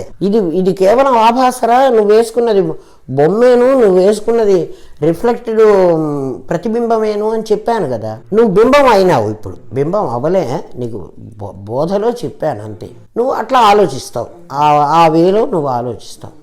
ఇప్పుడు అయినప్పుడు నేను పరిపూర్ణం కదా, నాకు శుద్ధ బుద్ధ ముక్త కదా, నాకు బంధం కాదు. ఇప్పుడు నాకు బంధం కనపడుతోంది. ఈ దేహంలోంచి నేను బయటికి రాలేకపోతున్నా. ఇందులోంచి బయటపడాలంటే నాకు సాధ్యం కావటల్లా. ఇది నే కాదని మీరు ఎంత చెప్పినా ఈ గంట సేపే నాకు ఉంటుంది, కానీ తర్వాత మళ్ళీ నా ఇందులోనే పడిచొస్తున్నా అని అడిగితే, ఇప్పుడు నీకు ఇదేమిటో చెబుతాడు. ఇదేమిటో కాదురా నాయన, నువ్వు ఎనర్జీవి, నువ్వు ఎనర్జీ. నీ శక్తి చూడండి, మన శరీరంలో మాంసం పెరగచ్చు, రక్తం పెరగచ్చు, కొలెస్ట్రాల్ పెరగచ్చు, ఇంకేదైనా, నీ లావు కావచ్చు, నీ సన్నం కావచ్చు. నా జ్ఞానం సన్నం కాదు, పెద్దది కాదు, లావుది కాదు, పొడుగుది కాదు. నా జ్ఞానం అట్లాగే ఉంటుంది, నా ప్రజ్ఞ కూడా అట్లాగే ఉంటుంది. ఇవేమీ తగ్గవు, పెరగవు, ఇవి ఎప్పుడూ పూర్ణమే. అయితే నా శక్తి ఎక్కడ ఉంటుందంటే, నా శక్తి నా లోపల ఉంటుంది. ఇప్పుడు నేను ఊరికే కూర్చున్నానుకో, నేను మామూలు మనిషిని, భానుమతిని, లెక్చరర్, ఆవిడేదో పాఠాలు చెప్పుకుంటుంది. నేను ఎప్పుడైతే వేదాంతం చెప్తున్నానో ఈ క్షణంలోనే నన్ను మీరు గురువు అంటున్నారు. ఎందుకంటే మీకు గురి దారి చూపిస్తున్నాడు. ఈ దారి చూపించగలిగిన శక్తి ఎక్కడుంది అంటే నా లోపల దాగి ఉంది. ఒక సంగీతం పాడేవాడి శక్తి ఎక్కడుంటుంది అంటే, వాడు మామూలు మనలాగే ఉంటాడు, వాడి శక్తి వాడి లోపల దాగి ఉంటుంది. వాడు రాగం, తానం, పల్లవి అనేటప్పటికీ అది అందుకుంటాడు. వాడు ఎప్పుడైతే పీక్ వెళ్ళాడో అది టచ్ అయింది నీ దగ్గర, నువ్వు వెంటనే చప్పట్లు కొడుతున్నావు. అంటే ఏమిటి, వాడు ఏ దాన్ని రీచ్ అయినాడో అది నువ్వు కూడా రీచ్ అయినావు. ఆ క్షణంలో నువ్వు అది అప్రిషియేట్ చేస్తున్నావు అంటే నీకు అది అర్థమైంది. నాకు అర్థం కాకపోతే వాడు కొడుతున్నాడు కాబట్టి నేను కొట్టాను. రసోవై సహా అంటాడు, ఆ రసమే ఆ రస స్వరూపం. నా శక్తి నా లోపల దాగి ఉంటుంది. నా శక్తి ఎప్పుడూ కూడా లోపల దాగి ఉన్నటువంటి శక్తి అది క్రిస్టలైజ్ అవుతుంది. అది ఎప్పుడో ఒకప్పుడు బయటికి రావాలి. లోపల ఉన్న శక్తి అలా ఉండదు. ఆ ఎనర్జీ మ్యాటర్ కావాలి. అది మ్యాటర్ కావాలంటే ఒక వస్తువులోనే ఉండాలి. అది ఏమైంది, నా చిదాకాశంలో, మొత్తం చిదాకాశం కదా నా దగ్గర ఉన్నది, ఆకాశము స్వచ్ఛమైంది. నా చైతన్యం దానిలో నీ చిదాభాస జ్ఞానాన్ని దాంట్లో ప్రవేశపెట్టావు కదా, అప్పుడే కదా ఆకాశం ప్రవిలాపనమైంది నీ లోపలికి. మొట్టమొదటి లెసన్ చెప్పా, చిదాకాశం అని చెప్పాం. ఆ చిదాకాశంలో పరమాత్మ దాంట్లో ఉన్నాడు. వాడిలో ఏ స్వచ్ఛత, ఏ బుద్ధి లేదు, వాడిలో ఎనర్జీ ఉంది. ఎందుకని, వాడి జ్ఞానానికి శక్తి ఉంది. వాడు ఆకాశంతో చేరాడు. ఆకాశం వాడి సత్తు, ఈ చైతన్యం వాడి చిత్తు. ఈ సచ్చిత్తులలో చిత్తులో శక్తి ఉంది. ఆ శక్తిని సత్తు మీద ప్రయోగించాడు వాడు. వాడి శక్తిని, ఇప్పుడు నా కరెంటు వైర్లో కరెంట్ ఉంది హేమ, ఇది సత్తు, ఇది జడం. ఈ జడంలోకి ఆ కరెంటు వైరు వెళ్ళాలి. ఇది కూడా కాదు, దీని లోపల ఉన్న కాపర్ వైర్లో శక్తి ఉంటుంది. శక్తి నువ్వు టచ్ చేస్తేనే నీకు తెలుస్తోంది, కానీ టచ్ చేయకపోతే నీకు తెలియదు. అంటే అనుభవించడానికే పనికొస్తుంది, కానీ దాని లోపల ఉన్న శక్తి ఆ వైర్ని ఆధారం చేసుకొని ఉంటుంది. ఈ వైరు సత్తు, దానిలో ఉన్న శక్తి చిత్. ఇది కాదు నీకు ఇంకా లోపలికి, అట్లా నీ చైతన్య శక్తి చిదాకాశంలో సచ్చిత్తులు ఉన్నాయి. అందులో నుంచి మెల్లగా వాయురూప ఏతస్మాద్ ఆత్మనః ఆకాశ సంభూత, ఆ ఆత్మలో నుంచి ఆకాశం అనేది బయటకు వచ్చింది. అంటే శక్తిగా ఆకాశం అని వచ్చేటప్పటికి అందులో ఉన్న ఎనర్జీ 3 గుణాలుగా వచ్చింది, సత్వరజస్తమో గుణాలుగా. సత్వం నీకు ఆకాశంగా వచ్చింది. అందుకే చూడు, ఆకాశం మీద ఎవ్వరూ ఏమీ చేయలేరు. వర్షం కురిసింది, ఆకాశం తడవదు. మంటలు వచ్చినాయి, ఆకాశానికి అంటదు. ఆకాశం కదలదు, మెదలదు. ఆకాశాన్ని నువ్వు బంధించడానికి వీల్లేదు. ఎక్కడికి చేస్తే అందులో మళ్ళీ దాని దూరుతుంది. అదే మొట్టమొదటి పరమాత్మలో నుంచి వచ్చినటువంటిది. ఆ ఆకాశంలో నుంచి కదిలే వాయువు వచ్చింది. ఇవన్నీ వచ్చినాయి అందామా, రాలేదందామా? కనపడుతున్నాయి అందుకని వచ్చినాయి అంటున్నావు, నిజంగా రాలే. ఎట్లా రాలేదంటే, నువ్వు ఆ బే బ్రిడ్జ్ దాటి ఆ శాన్ మెటియోనా అదేదో ఆ బ్రిడ్జి మీద వెళ్ళి ఆ అవతలకున్న ఇప్పుడు ఆ హ్యాంగింగ్ బ్రిడ్జి కట్టాడే దాని అవతలకి వెళ్ళిదా, అక్కడ సముద్రాన్ని చూడు. ఇక్కడ సముద్రం కాదు, ఇది బ్యాక్ వాటర్, దీంట్లో నీకు అది కనపడదు. అక్కడికి వెళ్ళు. ఆ సముద్రంలో ఇంత పెద్ద గుండులాగా ఇట్లా అల వచ్చినట్టు. నువ్వు సముద్ర తీరంలో అలలు కాదు, వాటిల్లో గాలి ఉంటుంది. ఇవి కాదు, ఇది నీళ్ళు ఇంత పెద్ద గుండు లేచినట్టు మళ్ళీ నీళ్ళు ఇట్లాగే వెళుతున్నాయి. ఆ కింద కూడా నీళ్ళే ఉంటాయి, ఇంకా అక్కడ ఏముండవు. అది చూస్తేనే నీకు అర్థం అవ్వాలి. అట్లా ఆకాశంలో ఈ వాతావరణం కూడా లేనటువంటి స్థితిలో అక్కడ వాయువు వచ్చింది. ఆ వాయువు అట్లా వీచింది అంటే అదంతా ఆకాశమే ఉంది, దాంట్లో ఎనర్జీ మ్యాటర్ అవుతున్నది. ఇప్పుడు వాయువు అనేది ఒక మ్యాటర్, అది మెల్లగా సముద్రపు అలలాగా, అంటే మళ్ళీ అల టైడ్ అనుకోవాకు, అట్లా సముద్రం దానిలో అదే తొణుకు పొంగు, బీచ్ వేవ్ లాగా కాదు, ఇది వేరే, అది వేరే. బయట అలా అయితే నీకు అందులో మళ్ళీ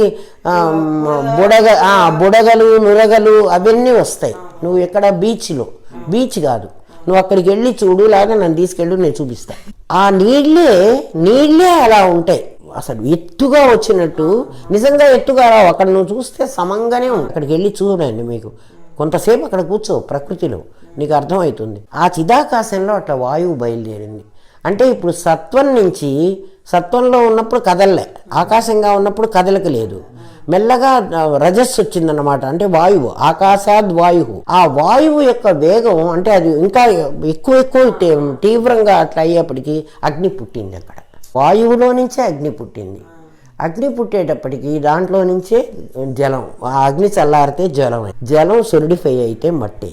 ఇప్పుడు ఈ మట్టి ఆ ఎనర్జీ అవునా కదా? అయితే దీనికి జ్ఞానం లేదు, దానికి జ్ఞానం ఉంది. ఈ మట్టి ఇప్పుడు 5 భూతాలు నీకు తెలిసినాయా? ఇవన్నీ సద్విశేషాలు. సత్ అంటే పరమాత్మలో నుంచి శక్తి సత్తు రూపంగా వచ్చింది. సత్తులో నుంచి ఆకాశాద్వాయు, వాయురగ్ని, అగ్ని అభ్య పృథ్వీ ఇట్లా వచ్చేసినాయి. పృథ్వీ నుంచి ఓషధులు వచ్చినాయి, ఓషధుల నుంచి అన్నం వచ్చింది, అన్నాత్ పురుష, అన్నం నుంచి పురుషుడు వచ్చాడు. అన్నం తినబట్టే కదా వాడికి రేతస్సులో నుంచి పిల్లవాడు పుట్టుకొచ్చాడు. కాబట్టి అష్టవిధ ప్రకృతులు వచ్చినాయి. ఈ ప్రకృతి ఏమిటి అంటే నథింగ్ బట్ పరమాత్మ కాదు, పరమాత్మ శక్తి. అందుకని దాన్ని చిత్శక్తి చేతనారూప, చైతన్యం రూపంగా నీ దగ్గరికి వచ్చి ఈ 23 తత్వాలుగా తయారైంది. అది పరమాత్మ యొక్క సద్విశేషం.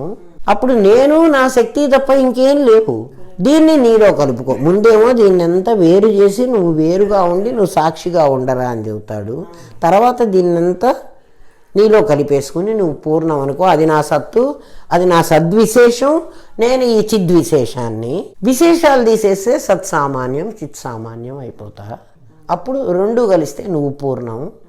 పూర్ణమద పూర్ణమిదం పూర్ణాత్ పూర్ణముదచ్యతే పూర్ణస్య పూర్ణమాదాయ. పూర్ణంలోంచి పూర్ణం తీసేసిన, పూర్ణంలో పూర్ణం కలిపినా ఒక పూర్ణమే. ఎందుకంటే కలపడానికి విడిదేయడానికి వీరే లేవు. పూర్ణమేవ అవశిష్యతే, మిగిలింది పూర్ణం. తదేకోవశిష్ట శివ కేవల అహం అనేటువంటి నేను ఏకో అవశిష్ట, ఒక్కడనే మిగులుతాను. ఆ మిగిలిన వాడిని నేనే శివుణ్ణి అంటే మంగళస్వరూపుణ్ణి. తదేకో అవశిష్ట శివ కేవలోహం. అయిపోయిందా? ఇప్పుడు అర్థమైందా? స్వస్తి ప్రజాభ్య పరిపాలయంతాం న్యాయేన మార్గేణ మహిమహేష గోబ్రాహ్మణేభ్య శుభమస్తు నిత్యం లోకా సమస్తా సుఖినో భవంతు. పూర్ణమద చెప్పేశాం కదా గురుదేవ.